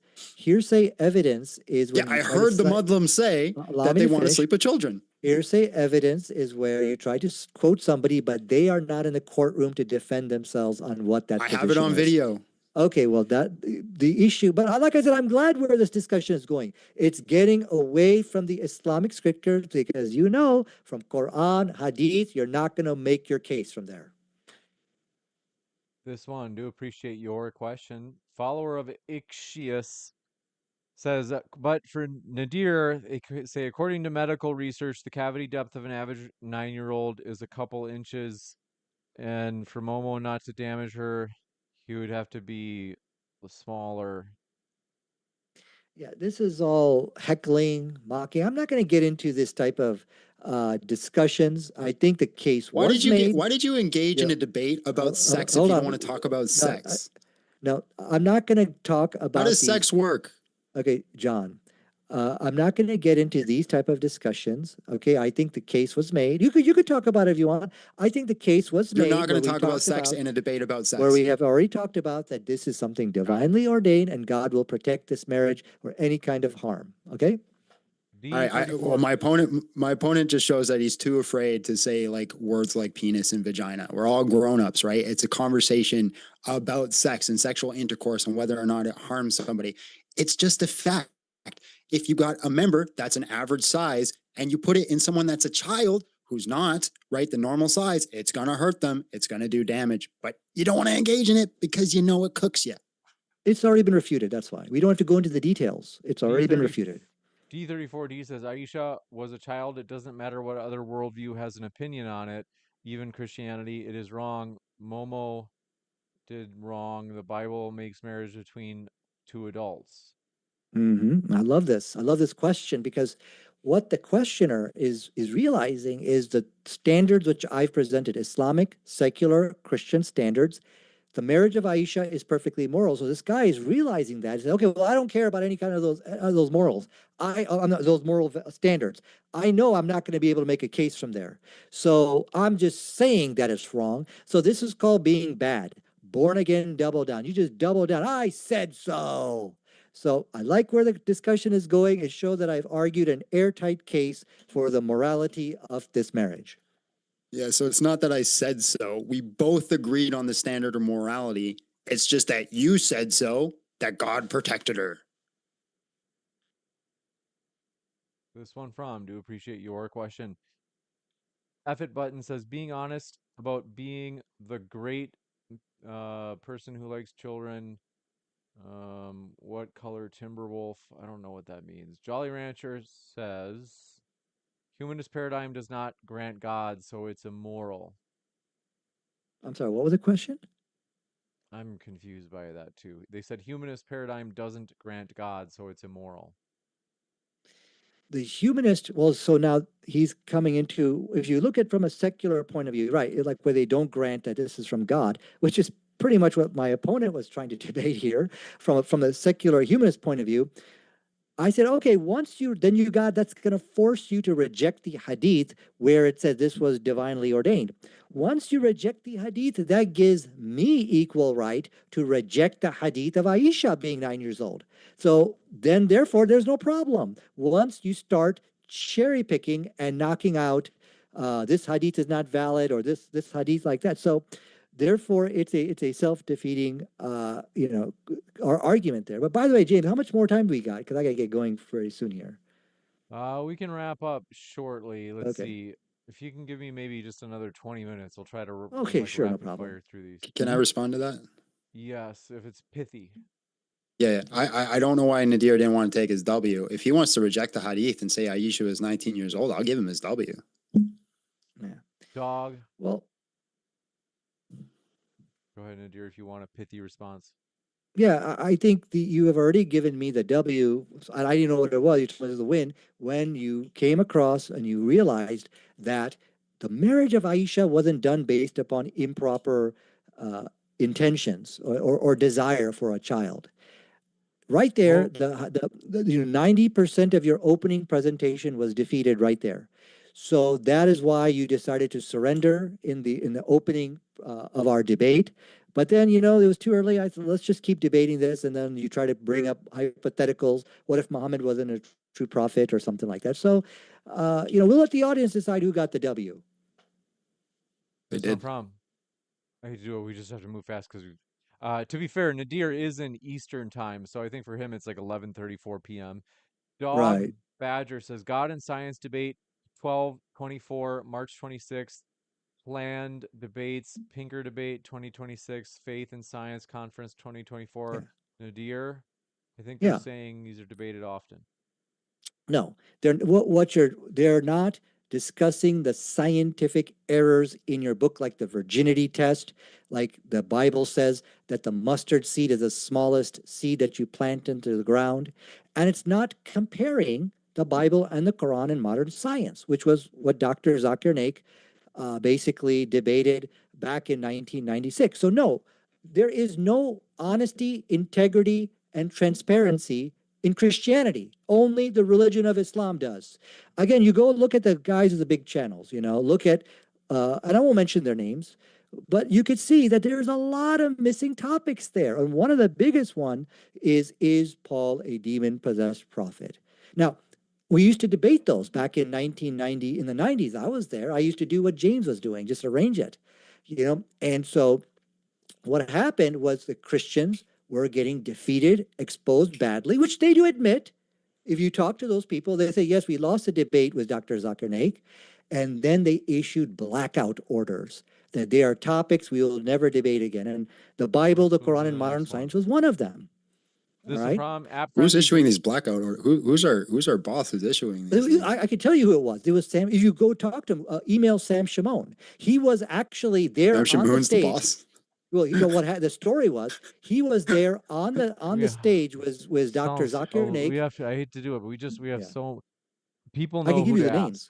Appy Frenzy says Nadir didn't show any single proof about Aisha being able to narrate 2000 hadith. He could not find any verse to run to, Mhm.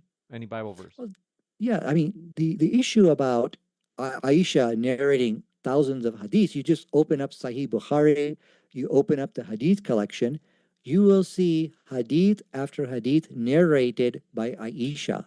It is a common, it is an undisputable fact. You can go ahead and use your ChatGPT, Google, whatever, and that is something nobody denies. So the point here, what is so amazing is that a child, she began to document like a historian the life and biography of Prophet Muhammad.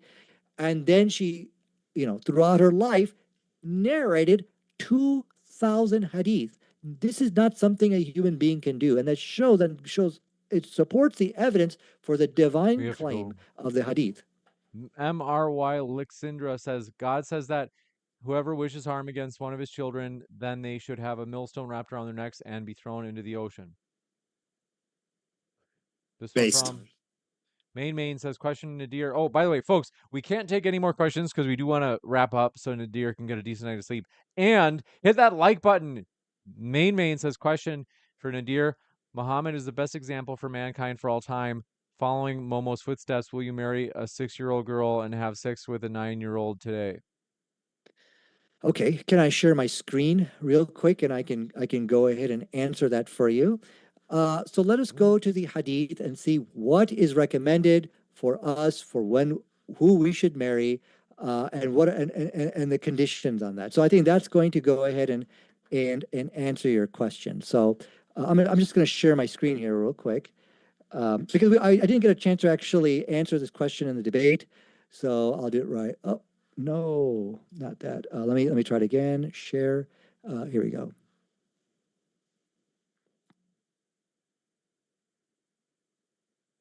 Okay, so based on this hadith, it says a woman may be married for 4 reasons: her property, her status, her beauty, and her religion. The word there is deen. It's more than meaning religious, not just her theology, but her overall view of life on this. So try to get the one who has deen, religion. May your hand be besmirched. So my point is this: if you really follow this hadith and look for a woman based upon deen, you are not going to wind up with a 9-year-old. You're going to wind up with somebody in their 20s. Okay, so let us keep going here. It states over here that a father gave in her marriage when she was a matron, and she disliked the marriage. So she went to Allah's messenger and he declared the marriage invalid.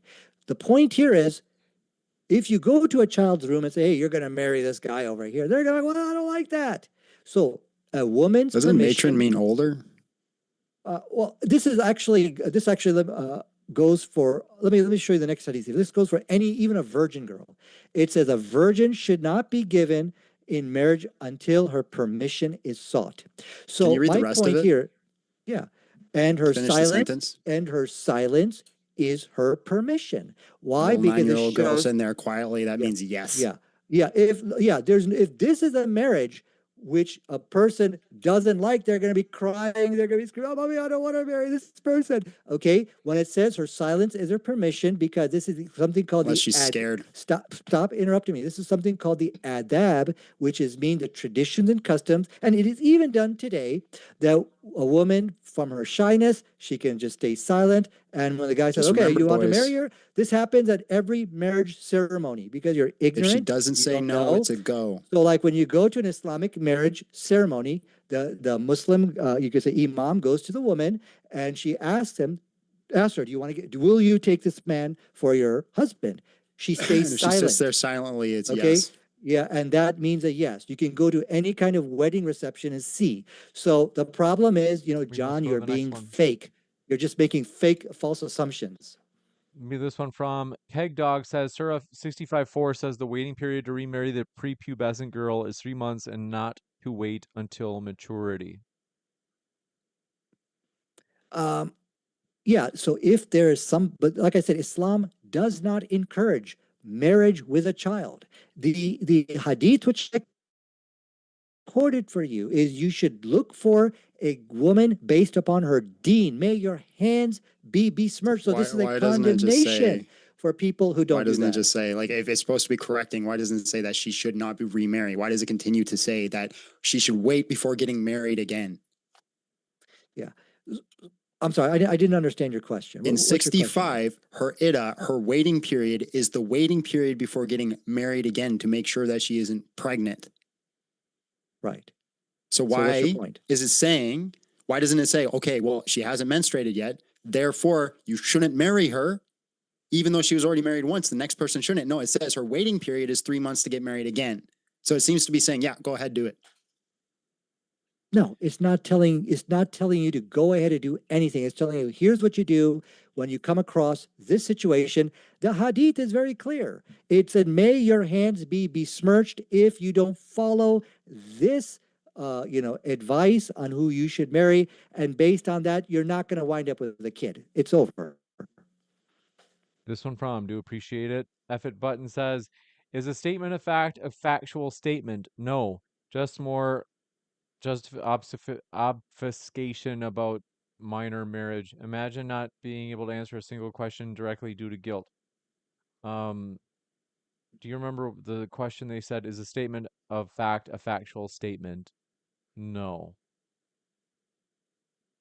I don't understand what you're talking about. Neither. This one from Gamma Rata says, people in the shorts chat be like, I don't know what that means. Is this some sort of That's a hip? reference. That's a reference to me. Okay. This one from IU says, Nadir Sanan Abi Dawud 3903 says, Aisha was only sent to Muhammad after she was fattened up with cucumbers and dates, not that she reached puberty. How do you respond? Oof. Yeah, it's for first of all, that is scientifically incorrect. You don't get fattened up eating cucumbers. You actually lose weight eating cucumbers. Okay, and vegetables. I actually am doing the same We're thing just myself breaking here. the law of So thermodynamics here the issue here again. is once again people are making false assumptions upon the text. There, see, well, and I like what's happening here. I love what's happening here. They're trying to help John. They're like, John, the only way you can win this is if you could try to prove that Aisha was prepubescent. So they're doing their best they can do. And I do appreciate and I'm sure John appreciates the gallant effort on behalf of the questioners. They're trying to help you out, John. But what I will tell you today, every attempt to try to show Aisha was prepubescent is going to fail. It is no use helping John at this point. As I said, he's already given the win at the very beginning because he realized that there's no point of going on in light of my opening presentation. Okay, you're not going to be able to prove Aisha was prepubescent. Yeah, listen. Okay, how does one not gain weight when consuming calories? Now, you're not going to gain weight eating cucumbers. Does Okay, no. does cucumbers contain calories? It's very little. If you consume enough calories, will you gain weight? No, I don't think. You would have to eat so many cucumbers to the point you're sick of it. It just doesn't have the calorie impact that like breads and other Oh, foods sure, have sure, and sugar. sure, Yeah, sure. Yeah, that's fine. But you're not going to lose weight. you're not going to get fat eating cucumbers. This one Challenge from accepted. Funky Mink says, Nadir, how about half of DebateCon 6 that had atheists versus Christians? They didn't run then. Big John Steele W's. Yeah. Well, first of all, I don't know about debate con 6, but if you notice that no, you're trying to prove that Christianity has the same hit as Islam. No, it doesn't. Okay. Thank If you God. notice, that hit is honesty, integrity, and transparency. If you notice, the topics which these Christians are debating, it's the same ones that are rinse and repeat. And 90% of it is not even defending the Bible. It's basically attacking Islam. 90% of it. But Alhamdulillah, for me, when you look at my debate, it's the other way around. I think it's something like 70 to 80% Islam related topics. That's what you call a true apologist, that you debate and defend the truth claims of your religion, whatever the argument is, whether it's Aisha, whether it's jihad, whatever it is. Christians don't do that. Okay, so no, and there's only, when we talk about who are the true apologists here, only the Islamic debaters are the true apologists. Why? Because we debate and defend all the arguments on our religion. If someone says, hey, I challenge you on Quran and science, good, I'm there. I'll lead You've you. said I'll this like lead the debate there. 70,000 times. Christians I don't just do want to that. go. I want to go back to the last thing that we were just talking about real quick. 100-gram serving of dates is about 282 calories. I don't know. Dates and cucumbers, my friend. You're getting her fat. Yeah, I don't think. Well, I could be wrong, but I just think that if she was just eating dates and cucumbers, you're not going to get fat. I don't think so. 282 calories per 100 grams. This one, do appreciate your question from RS Sid says, Nadir, I'll prove you've lied so much today. If I proved you lied, you'll promise you'll delete and never show your face on stream again. Agree? Well, I do welcome the opportunity for you to prove that I'm lying. But I love this question They here said, if I'm because wrong, yeah, $5,000 on me to you. Okay. But then who's going to be the judge of that? We'll let James or whoever, James. somebody be the judge of that. And so, yeah, I mean, if that is your challenge, that you can prove that I'm lying, I accept it. Again, this goes back to the hit of Islam: honesty, integrity, and transparency. We are hiding nothing like the Christians, the Hindus, the Jews, and other people. Then, I accept all of that. I'm ready.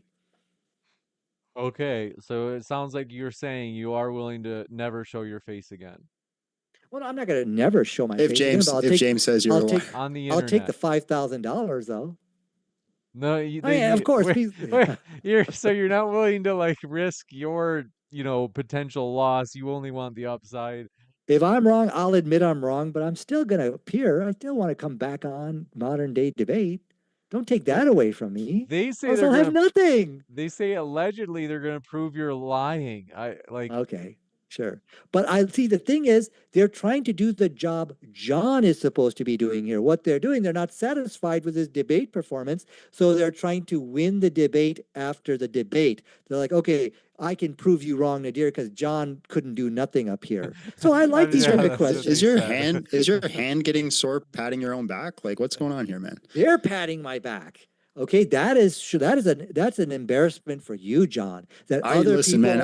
You're other right. people in the question I got time absolutely are cooked trying in to this do your debate. job. I got absolutely cooked. You're absolutely right. Look, I'm embarrassed. I might not show myself tomorrow. John, So no, none of these people in the question even borrowed your arguments and said, "Look, John made a good point here, and he trapped you in this, and you just wiggled your way out," or blah blah.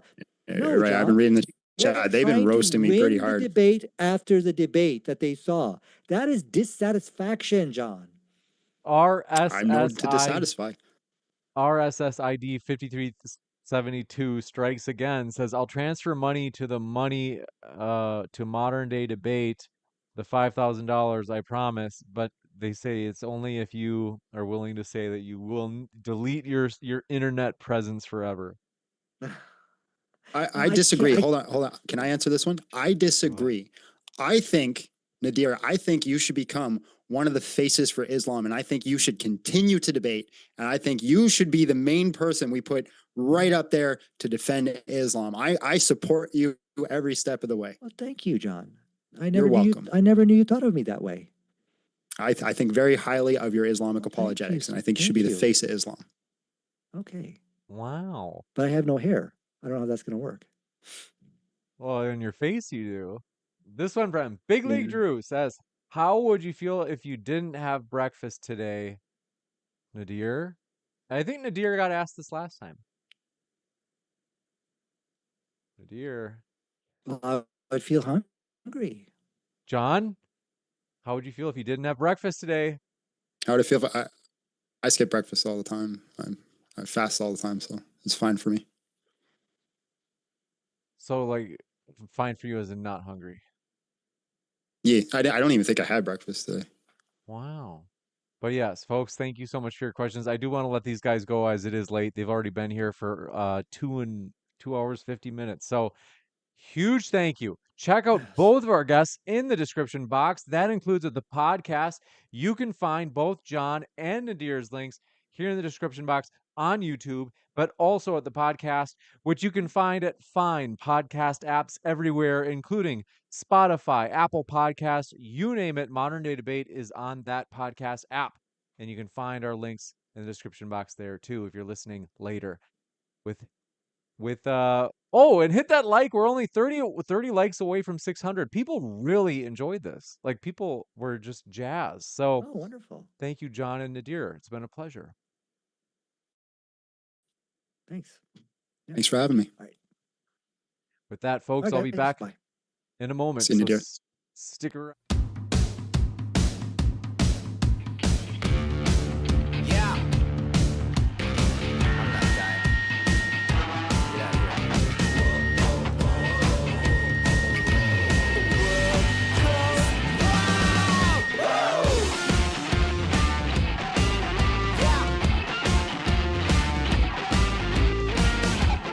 Amazing. Let me load up my camera here, but want to say, folks, Modern Day Debate, if you have been living on a cave on Mars and you didn't know, Modern Day Debate, we just restarted our TikTok. So we had a TikTok I'm gonna just like fix this. I'll go full screen here. Let me just squeeze this down a little bit. We had a TikTok for Modern Day Debate. There I am. We had a TikTok for Modern Day Debate, and what happened was we always we got in trouble. I can't remember what it was. It was like, controversial clips, like, and TikTok was like, ugh. So then I think we got like a suspension or at something, but basically I rechecked it after a long time. I'm like, oh, it's like it's working again. And I started re-uploading, and the TikTok actually, it's like active where it's like recommending our videos. So TikTok apparently has changed their tune. So I'm going to put that link for our TikTok in the live chat. If you hang out on TikTok, hey, might as well open that link that I am pinning to the top of the chat right now. And I highly encourage you, go follow our TikTok, because we've had, even with this new start to our TikTok, I'm encouraged that we had like one of our most popular videos. It's the second most popular video that we have ever had on our TikTok. And it just hit like 100,000 views the other day. And so that's cool. Check out some of those juicy clips because they are juicy indeed. Check out the Modern Day Debate TikTok. We appreciate your support and want to say hello to you there in the old live chat. Thanks for being with us. Yossi Rizzo, 1278, Smiling Ace, thanks for coming by, as well as Mohammed Solhamid 9637. Thank you for coming by. Kapanaga. Thank you for coming by, as well as thanks for being members, Trinitarian Theosis and Mike Macarius. Appreciate your support. Thank you guys for channel memberships. Dear Est Fasir, 1882, thanks for being a member as well. I see you there. And Big League Drew, thanks for being a member. Lone Wolf and Cub, thanks for being a member. Jimmy Space, thanks for your super chat. We do appreciate that. And Polly Ontomorphic, thank you for being a member. Funkier Mink, thank you for being a channel member. Appreciate that. But yes, want to say thank you guys for your support. The Bearded Doctor, thanks for being a member. Says thanks for another debate. That was rough, but you survived. That was amazing. It's always fun. I am just grateful that the debaters come on here. Like, I got to give them credit. I know I razz them sometimes, I tease them, but we're grateful to have our speakers. They are the lifeblood of the channel. They're what makes this like a fun, vibrant channel with all sorts of different stuff going on. So we do appreciate them immensely. But want to say thank you guys for your kind words. And let's see here. Dama Goyradman 3048, thanks for coming by. Heaven Max, thanks for being with us. Militant Anti-Atheism, thanks for coming by. Aisha's Goat, thanks for being a member. Clock 4995, thank you for coming by. But yes, Rebecca the Real, thanks for coming by. And I Am Warrior, thanks for being with us. The Owl 1735, glad that you're here. Seraph 888, thanks for being with us. And let's see here. Griff 6291, Rich G1, Booby Moose, thank you for being with us. Bubba the Sock, Zed EM 3040, thanks for being with us as well. And Tattletale 5, thanks for being with us. And thanks for being a subscriber. We appreciate that. Thanks for being a subscriber. Stoic Epistemology. And yes, want to say thank you guys for all your support, though. We're excited about the future. Big things are coming here at Modern Day Debate, including we are excited to relaunch on TikTok. Like I said, if you have TikTok, follow us there, as we're excited to get on there and make our presence known, as we believe the internet deserves a better debate channel, and we're going to give it to them. So thank you guys for your support of that mission. Keep sifting out the reasonable from the unreasonable. Have a great rest of your night, and I will see you at the next debate, which is next week. We'll see you there.